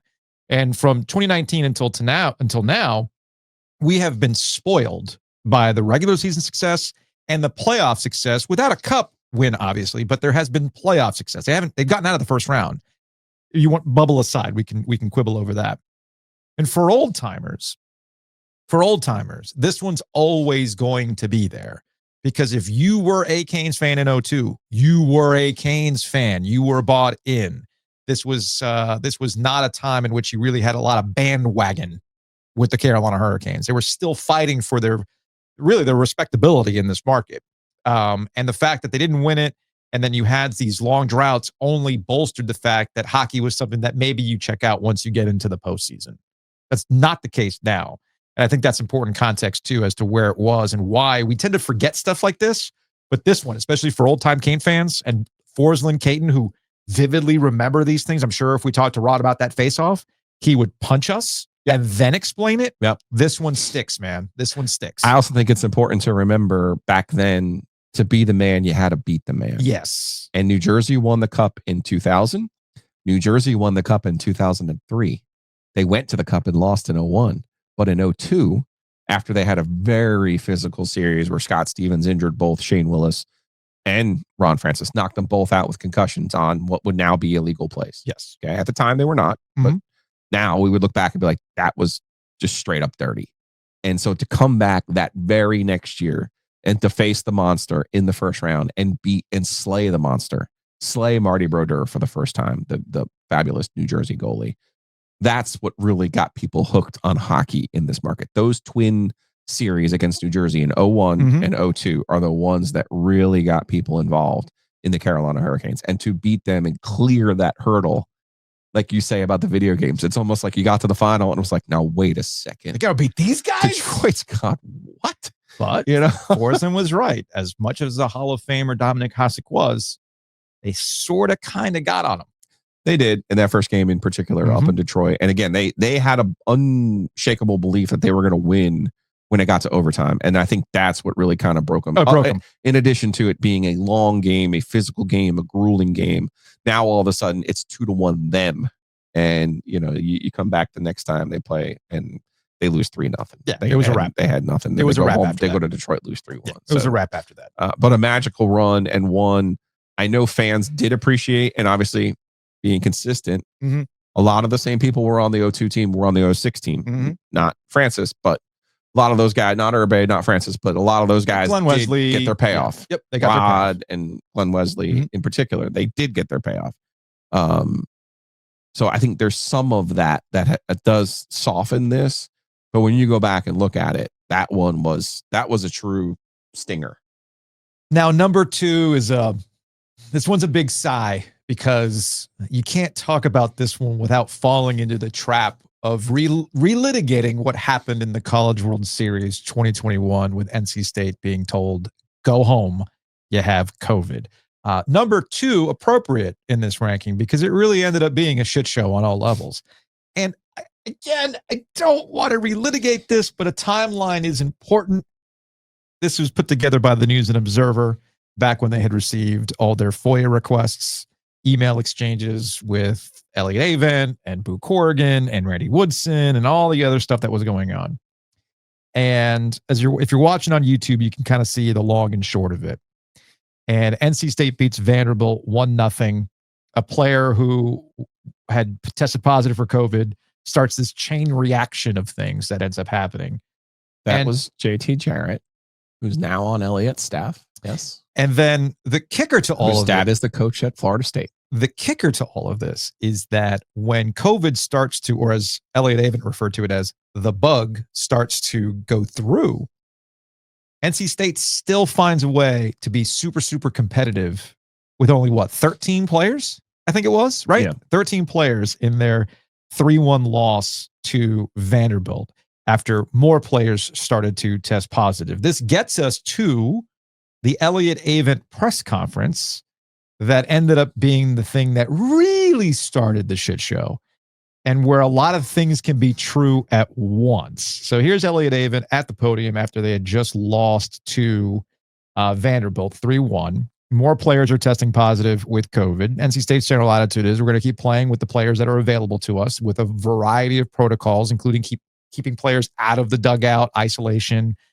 and everything else. Well, one, there was a lot of confusion. They didn't know what was going on. I didn't know what was going on, so I couldn't really tell them.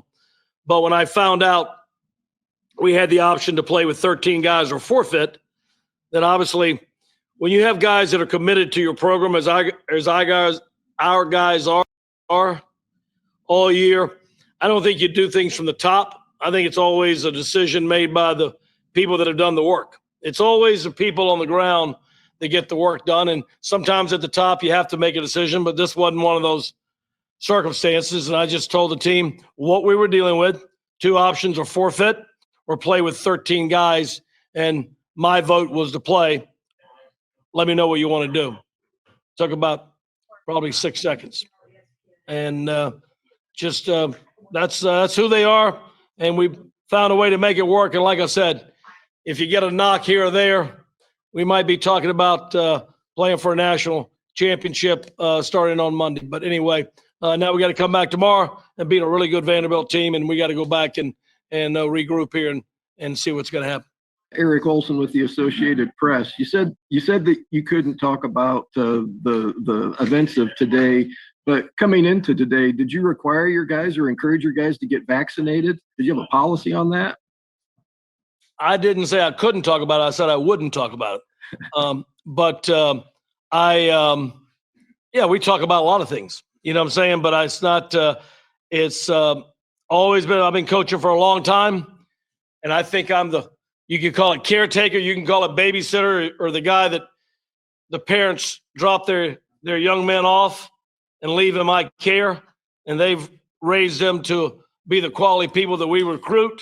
And my job is to teach them baseball, make sure they get an education, and keep them on the right track forward. But I don't try to indoctrinate my kids with my values or my things that, my opinions. Obviously, we talk about a lot of things, but these are young men that can make their own decisions, and that's what they did. Yeah, Elliot, you had said that you didn't want to indoctrinate your players into your philosophy. Did you get? I want to pause it right there because the eye roll from Avent as it continued to talk about COVID was very much in the. Also, keep in mind this is during the pandemic, so the people aren't in the room. This is a Zoom call. It's all a Zoom call. Yeah. It's all a Zoom call. But here's where things really went off the rails. Vaccinated yourself? I'll tell you what, Eric, I'm not going to talk about that. If you want to talk baseball, we can talk baseball. If you want to talk politics or stuff like that, you can go talk to my head of sports medicine.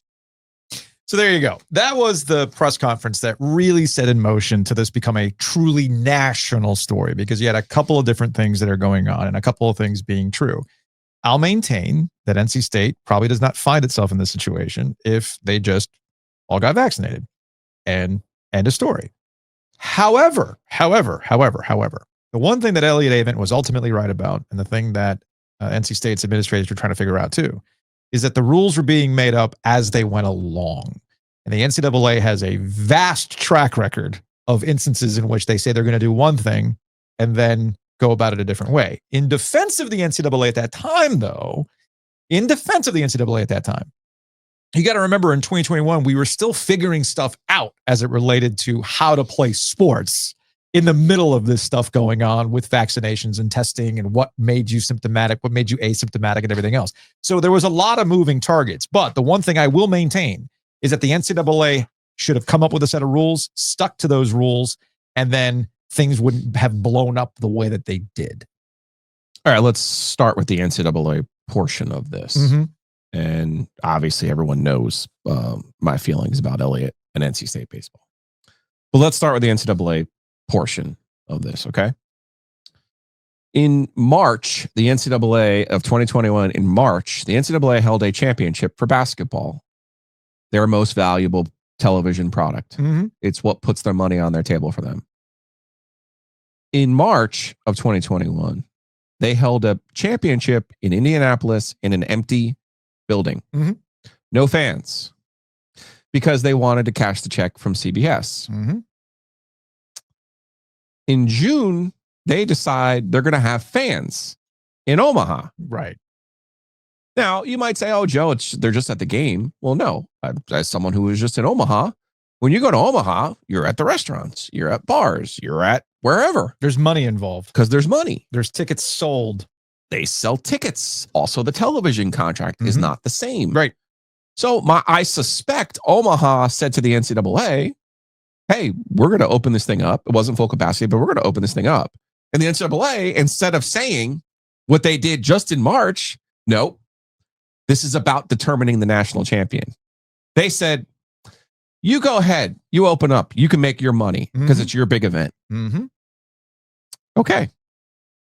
To your point about inconsistencies. Now, it's not just that they played with 13 players. Okay, so they played on Monday, the 21st. They beat Jack Leiter 1-0 in one of the all-time blowjob telecasts of all time. I was going to say, who's his dad? ESPN spent the entire broadcast talking about Al Leiter and Jack Leiter. Right. To the point where it was like, is NC State even playing? Right. Oh yeah, they did. They actually hit a home run in the 8th inning and won the game 1-0. Okay. The next game, now, here's the rub where Elliott and I think a lot of people at NC State to this day have a problem. It wasn't that they had 13 players who were eligible. They had 7 that they left at the hotel who did not test negative. They had 20 total players who did not test positive. 20. They only allowed 13 of them to play that day. Now, that was Vanderbilt's second best pitcher, Kumar Rocker. They lost the game 3-1 with Sam Heifel, who was a pitcher that year, playing first base and getting a couple hits. They felt like they had another chance to play Vanderbilt. Now, if you remember, yes, Vanderbilt was very, very good. They even won a championship either a year before or 2 years before. But they did not have a third pitcher. Right. There was a legitimate chance. So NC State beat Leiter, lost to Rocker, wouldn't have to see either one of them in the third game. And they, by all rights, whatever you want to think politically, whatever you want to do, really at this thing, they should have been able to play with 20 players in game 3. Well, because they had had argued, and this gets to the moving target. You go back to that timeline, there was agreement about taking PCR tests. This is so long ago, I'm forgetting all the names of the tests that were more accurate at that time. Right. You had more players that were technically coming off of the quarantine because it had been enough days, because they had been in Omaha long enough, because that was an advantage. They got there earlier than a lot of other people. So they were going to get players back in combination with seeing a third pitcher from Vanderbilt. They should have been able to play a game with the 20 players who never tested positive. The ones who did test positive, I totally get it. And again, at this time, if you would like to get a little bit political, at this time in 21, this wasn't the heart of the pandemic when everything was shut down. Yes. And the actions that were taken for necessary reasons were taken. This was literally the NCAA had already decided to bring fans in to the equation for their financial reasons. They also sent NC State home in the middle of the night in a total cowardice move at 2:00 in the morning, 1:00 local time via tweet. They did this as a total cowardice move because they knew they needed to play their championship game starting in the next day for the money, for their contract. So their entire purpose, the NCAA, is to play a championship and determine a champion. They did not follow their own rules when it comes to that. And again, in March, they held a championship with no fans. In June, all of a sudden, it's okay. Again, the world changed, pandemic changed, vaccinations changed. Elliott is vaccinated, by the way. That part of it was weird, that whole thing. I'll just say this. What really hurt NC State, and I can say this now in 2025, Debbie Yao called me in the middle of that first day, and she goes, "Are you kidding me?" She's like, "What is going on right now out there?" And I said, "Well, I mean, I wasn't there. We were on the radio. I was on the radio. You were actually off. I wasn't. I was at the beach. Yeah, I was at the beach that week." I said, "Well, best I can tell." And I was not able to talk to Elliott at the time, but I was able to talk to people I know on the team. And I said, "Well, they have about 20 people who haven't tested positive." She goes, "Well, why aren't those players playing?" I was like, "Well, I don't know. I know why." Well, I know there were whatever the answer might be. Yeah. Okay. The point of this little anecdote is, she said, "I would have dressed my team, brought them out there, and made them kick us, make them physically remove us from the team, from the field." That was the way to go about it. That's what I would have done. Yep. And unfortunately for Boo Corrigan, the athletic director at NC State in 2021, he was not there. He was not in Omaha. His wife's father had passed away. He was not there. The person who was making decisions was the medical person. So that's not even really an athletic representative. And then on top of that, that's not their role. Randy Woodson, his response, why people say, "Why don't you like Randy Woodson?" Well, this is part of it. How they treated NC State and this is before Kevin's miracle run. This is your chance to win a national championship for the first time since 1983. And to me, that was really, I did not feel like NC State's leadership fought the NCAA in a way that I would have wanted my leadership to fight for me. Yeah. And I think I think we can all agree, wherever you are politically, that's the disappointing thing. And that's what hurts the most. Now, I want you to keep in mind, in 2020, Elliott had the same team, but also had Patrick Bailey as a catcher, who's still in the major leagues right now. 2020, he had his best team. The season was canceled. He brings the group back minus Bailey. They get to this point, and they were really only like a 10-person team at this point. They make this miracle run, and it really was. They beat Arkansas after losing to Arkansas 21. Arkansas was the number one team in the country. The first round of the Super Regionals, they lost 21-2. That was the definition of the law of the wolf. I said they were going to win game 2, and they did after losing 21-2. Because when you expect the least, baby, you get the most. Right. And they beat the number one team in the country. Then they beat Leiter. I mean, that's how this is not number one. There's only one way it can't be number one, is because number one involves two of the teams in the triangle. This is true. One last thing I'll say about this, because I do agree, and I liked how you laid bare the business, the cold business of it all. The NCAA, for as much as they talk about putting, all these people go on and to do something beyond sports, and we're here to run championships, they had to keep the lights on. The pandemic laid that bare. Why football ended up being played the way that it played, while the NCAA tournament ended up playing out the way that they did in front of nobody because they had to cash that TV check. If we take it to its bare essence, cold business, there's one thing that was the magic bullet, and that was, had the entirety of NC State's team been vaccinated, much like Vanderbilt's, they would not have been subjected to testing. And once that happened, remember, the rules were, if you were vaccinated, you would not be subject to COVID testing. Unvaccinated would have to undergo testing every other day. Take everything out of it. If there's one thing can I open myself up to some bullshit? Let me think about this. No, I'm actually going to use your rules against me, or against you, I should say. Yeah. And that really would have been the magic bullet in all of this. All the BS along with that goes with it. You have to use the cold business against the NCAA, against them. And that's why we ended up having the shit show that we ended up getting to. And you're right. Of all the losses and all the spectacles that happened in the last 25 years, that should be number one. It should be. But it's not, because y'all saw this coming. Y'all know what number one is. Some people might even find it unacceptable. This isn't part of the program. This is impromptu by me. I'm sorry about this afternoon. No, please, everyone be quiet. Let me just say, it's unacceptable.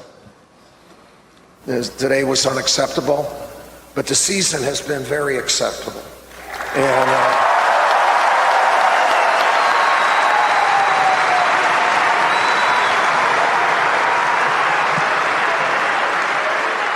And I'll tell you, the season isn't over, all right?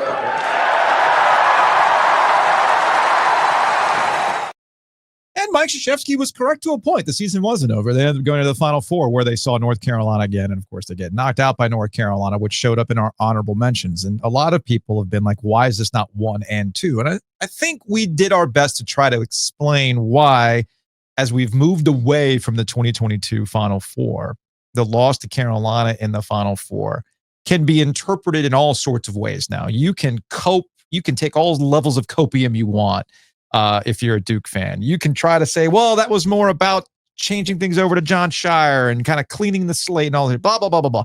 We've discussed it. We've litigated it. I don't feel like having that conversation again. But what I am here to tell you, why this is number one, is that I think people have forgotten how surreal that night was at Cameron Indoor Stadium.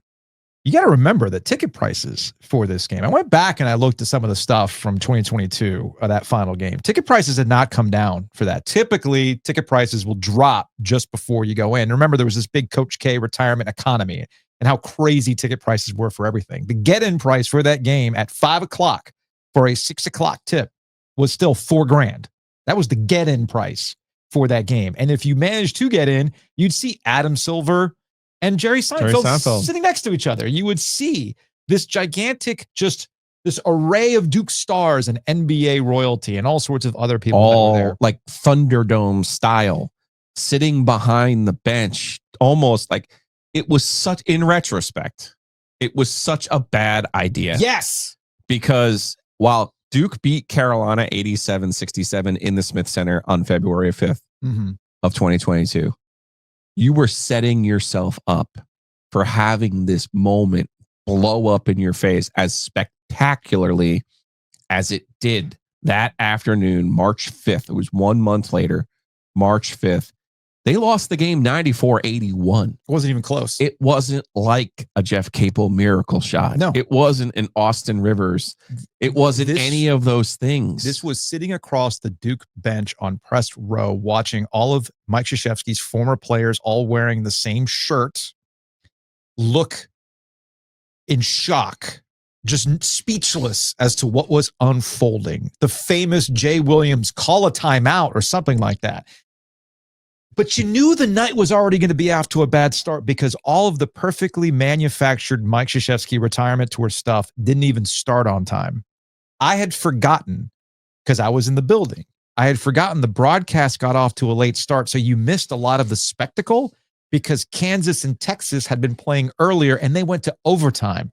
It's almost as if Roy Williams called in the favor saying, hey, I know a great way to ruin this. Kansas, I need you to do me a favor. Please make the television spectacle delayed. Thank you very much. So right off the bat, it did not go the way as scripted. Okay.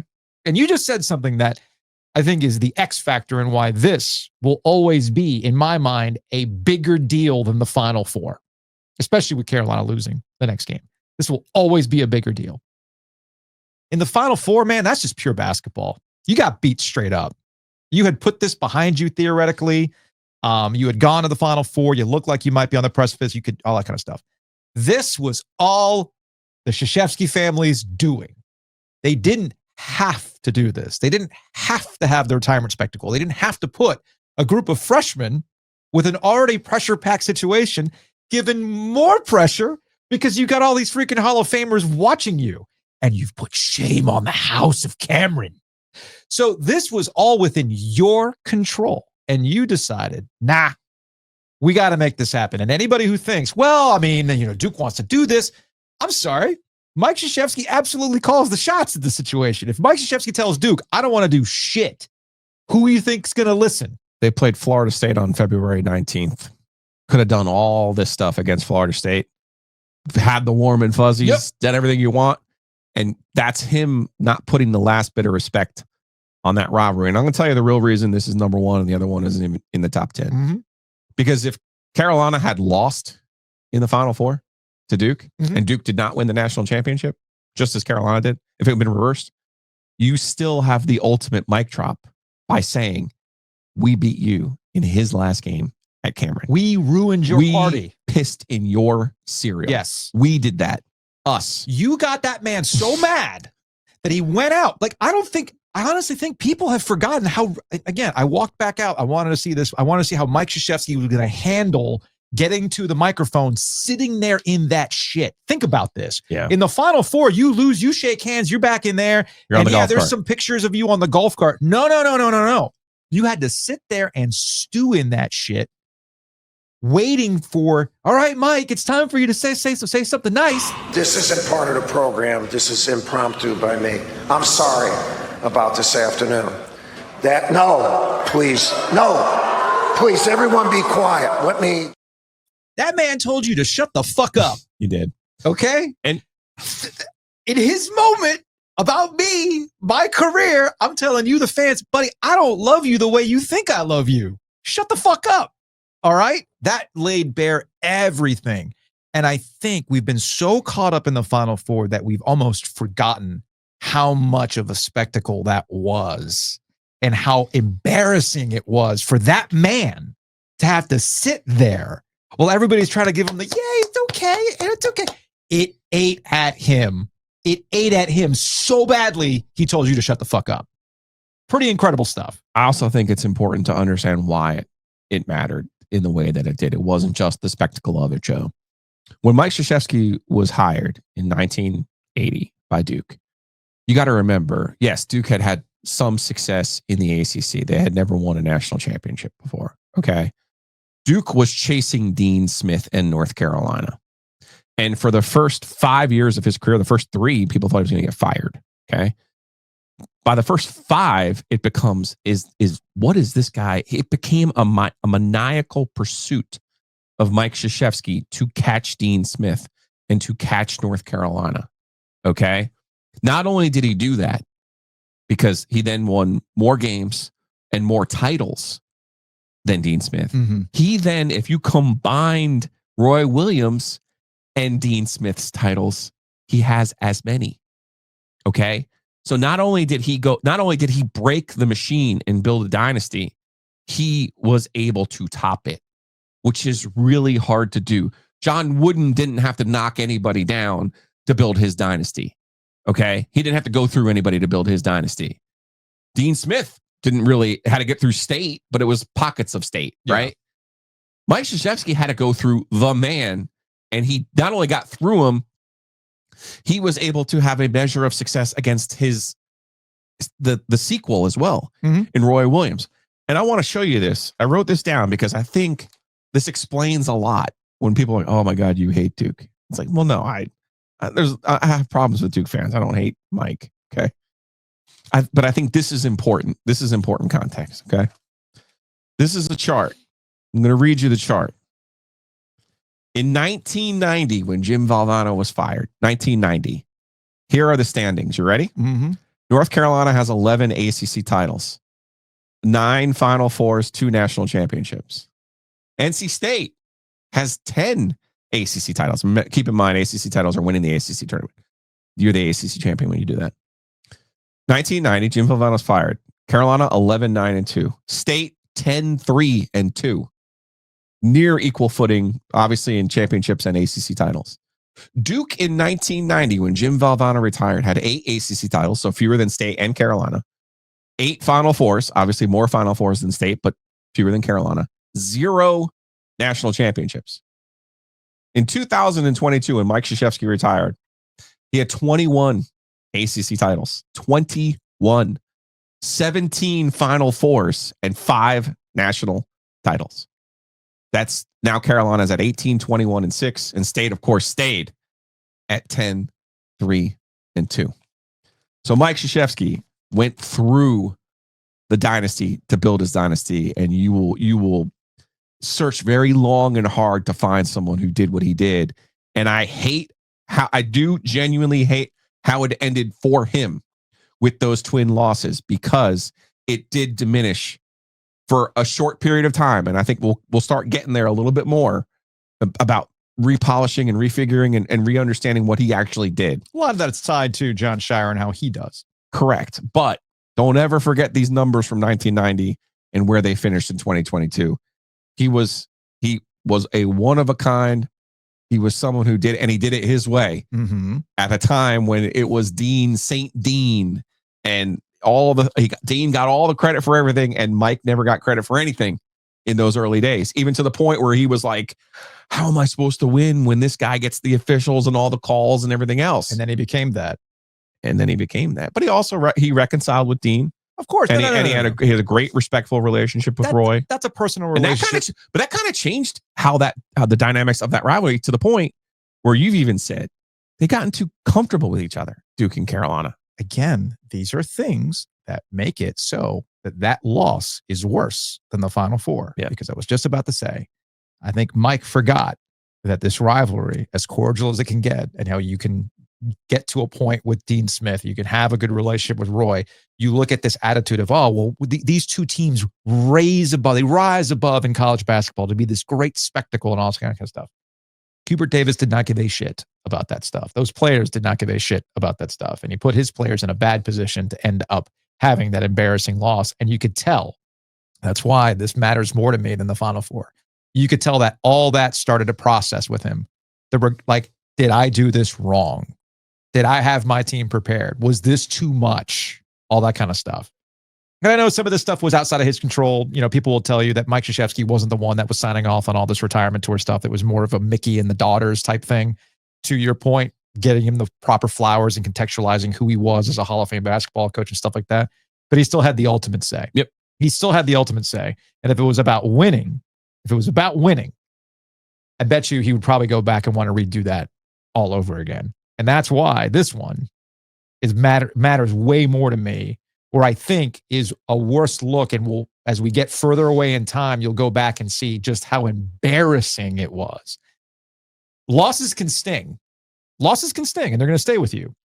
But making matters worse is when you're embarrassed along the way. And that's why this one's always going to have a little bit more oomph to it than the Final Four.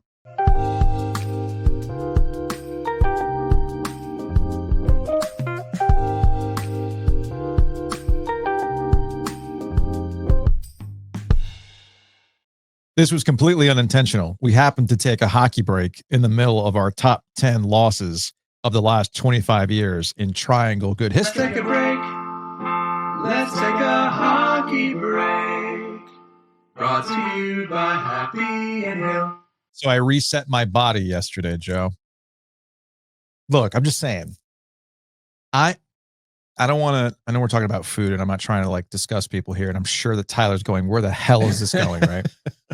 But I'm pretty sure that I still had some 1982 blue soda in me. Okay. And this process got rid of it. Okay. I'm convinced. You've hit a hard reset is what you're saying. A hard reset. Okay. And here's the thing. After you do a hard reset, you're going, all right. Best behavior. How can I make good choices? Best practices. But I also don't want to like punish myself. I still want to eat good, hearty meals. Folks, Happy Inhale, that's where it comes in.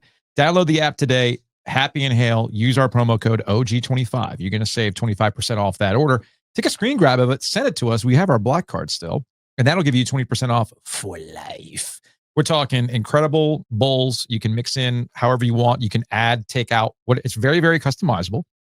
But their pre-made bowls are fantastic. And the summer, yeah, man, it's gross. I get it. But they do have a spot out there in Smoky Hollow. I see the I see the pop-up location with the pickleball court and the little dog park.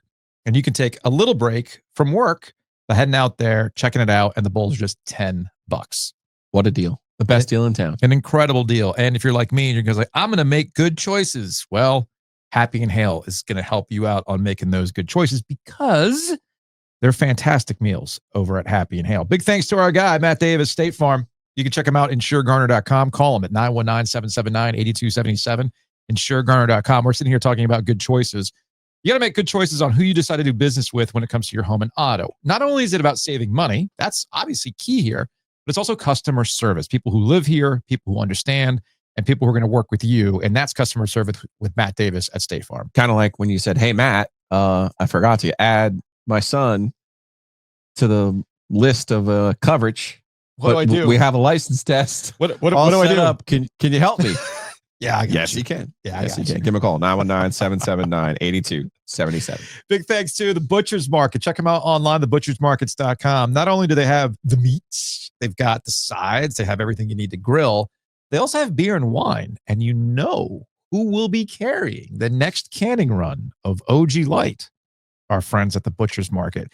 Next canning run should take place in early July. Hopefully, it'll be out to locations by mid-July because folks have been asking, like, where can I get it? You guys have all sold out. I'm like, right, we get it. Next canning run is on deck, and you should be able to get it at the Butcher's Market. Very excited about this. So go to thebutchersmarkets.com. Also, big thanks to our guy, Chris, over at Bloomin' Blinds. Call him directly at 919-980-9815. Bloomin', no G, bloominblinds.com. If this week doesn't convince you that you need to A, keep your home cool, or B, keep the room as protected from the sun as possible, nothing will. Okay? Mm-hmm. So do yourself a favor. Get those room darkening action. You're going to love it. Also, this is something you could do if you have a retail space as well. Yeah, absolutely. You might have a spot that you're trying to set the right mood. Roman shades, certain lighting, all that kind of stuff. Well, the sun that comes in as the day goes on, it might affect people sitting at a table at the window. Well, you drop the shades, all that kind of stuff. Bloomin' Blinds can help you out. And we're sitting here talking about commercial real estate. You know who's going to help you out with that? Our friends at trianglencommercial.com. The Keller Williams Donnelly team, KW Commercial. They're going to help you out. All you got to do is call them directly at 919-616-8681 or trianglencommercial.com. Ladies and gentlemen, they understand the area better than anybody, and they're going to help you find the retail space of your dreams. Can't thank Brian and Julie enough. The tax payments 2024 would not have been made without them. So I got to tell you, man, that you got to be fully transparent with the people. If you have an office space and you need a bigger boat, Brian and Julie are the ones to call. Give Brian a call, 919-616-8681.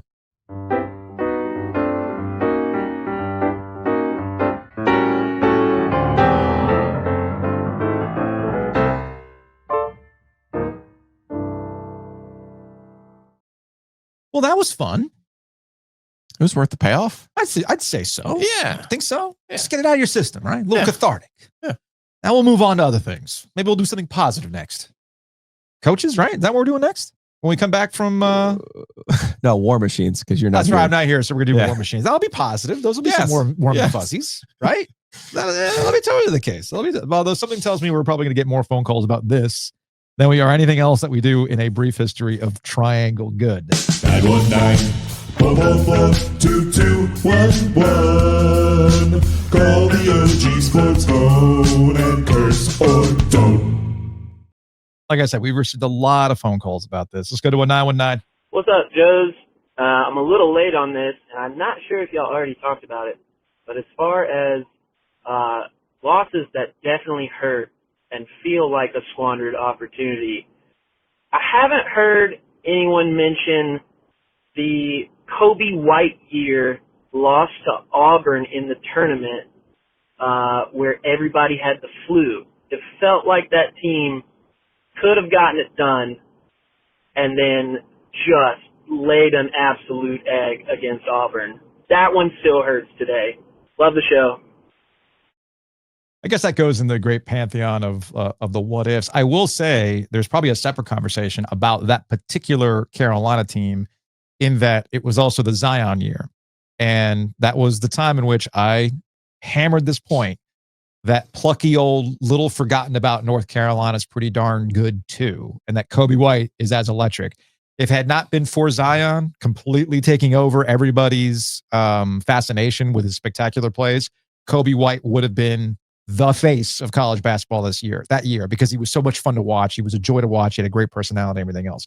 That's certainly up there with one of the great what ifs. That's a good pullback, because I hadn't thought about that year. It actually proves my point. That's one of those weird forgotten Carolina teams because of what had happened with Duke. That's Roy's last good team. Yep. Too. There's a whole thing to be done on that 2019 season. Maybe one day we'll do it. Yes, you and I have been talking about that 2019 season. Maybe we'll do it in 2029. Yeah, give us a minute. Give some time to properly put those things in context. All right, through 336. Hey guys, Andrew from Kernersville. So gave a quick 10, but this is by far my number one worst loss, and I'm going to say it's a loss because it counted as forfeit. It kicked them out of the College World Series, and it's got to be NC State's 2021 forced forfeiture from the NCAA. We got a lot of calls about that, and I wanted to play that one just so you know. We heard all y'all on those phone calls. I think we got time for one more. This is 267. Okay, so this is definitely not top 10. I don't even think it's top 50 worst losses, but I think the one that sticks with me is the T.A. McClendon getting ambushed against Maryland. This was Phillip Rivers' senior year. This was all they had to do is really run out the clock, and instead he fumbles the ball, and Maryland goes on to score and win the game. The NC State had the lead at that point. The other two games that year, this was the double overtime at Ohio State, and then there's a double overtime at Florida State that they lose, triple overtime at Ohio State and double overtime at Florida State. Anyway, they lose both of those games. There's the running the same play again and again against Ohio State, drove me nuts. But the ambush, I don't know, just hurt. I don't remember that one. Okay. Well, first of all, we obviously covered a lot of Chuck Amato. We did. In today's episode.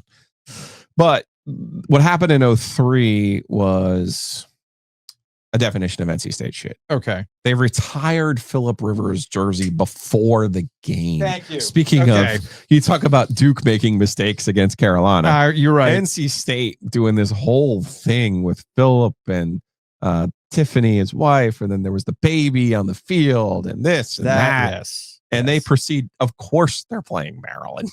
And of course, TA fumbles. And of course, Maryland makes the Wait. They did this for Phillip against Maryland?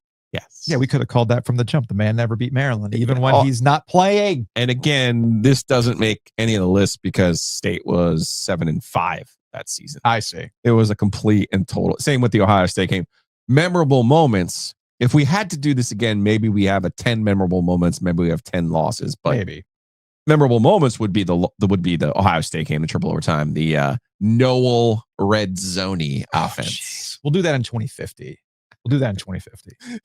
When we look back on the next 25 years. All right, we got way more phone calls. We're bumping up at 2 hours on this podcast. This might be the longest podcast we've done, but we had a lot to cover, man. We had a lot to cover. We had a lot to get into today, Joe. We did. And we'll have more. We'll have a lot more to get into tomorrow on our OG Live, brought to you by the Butcher's Market. And we'll play more of these lost calls when we get to the mailbag on Friday. I would like to say thank you to Hamid.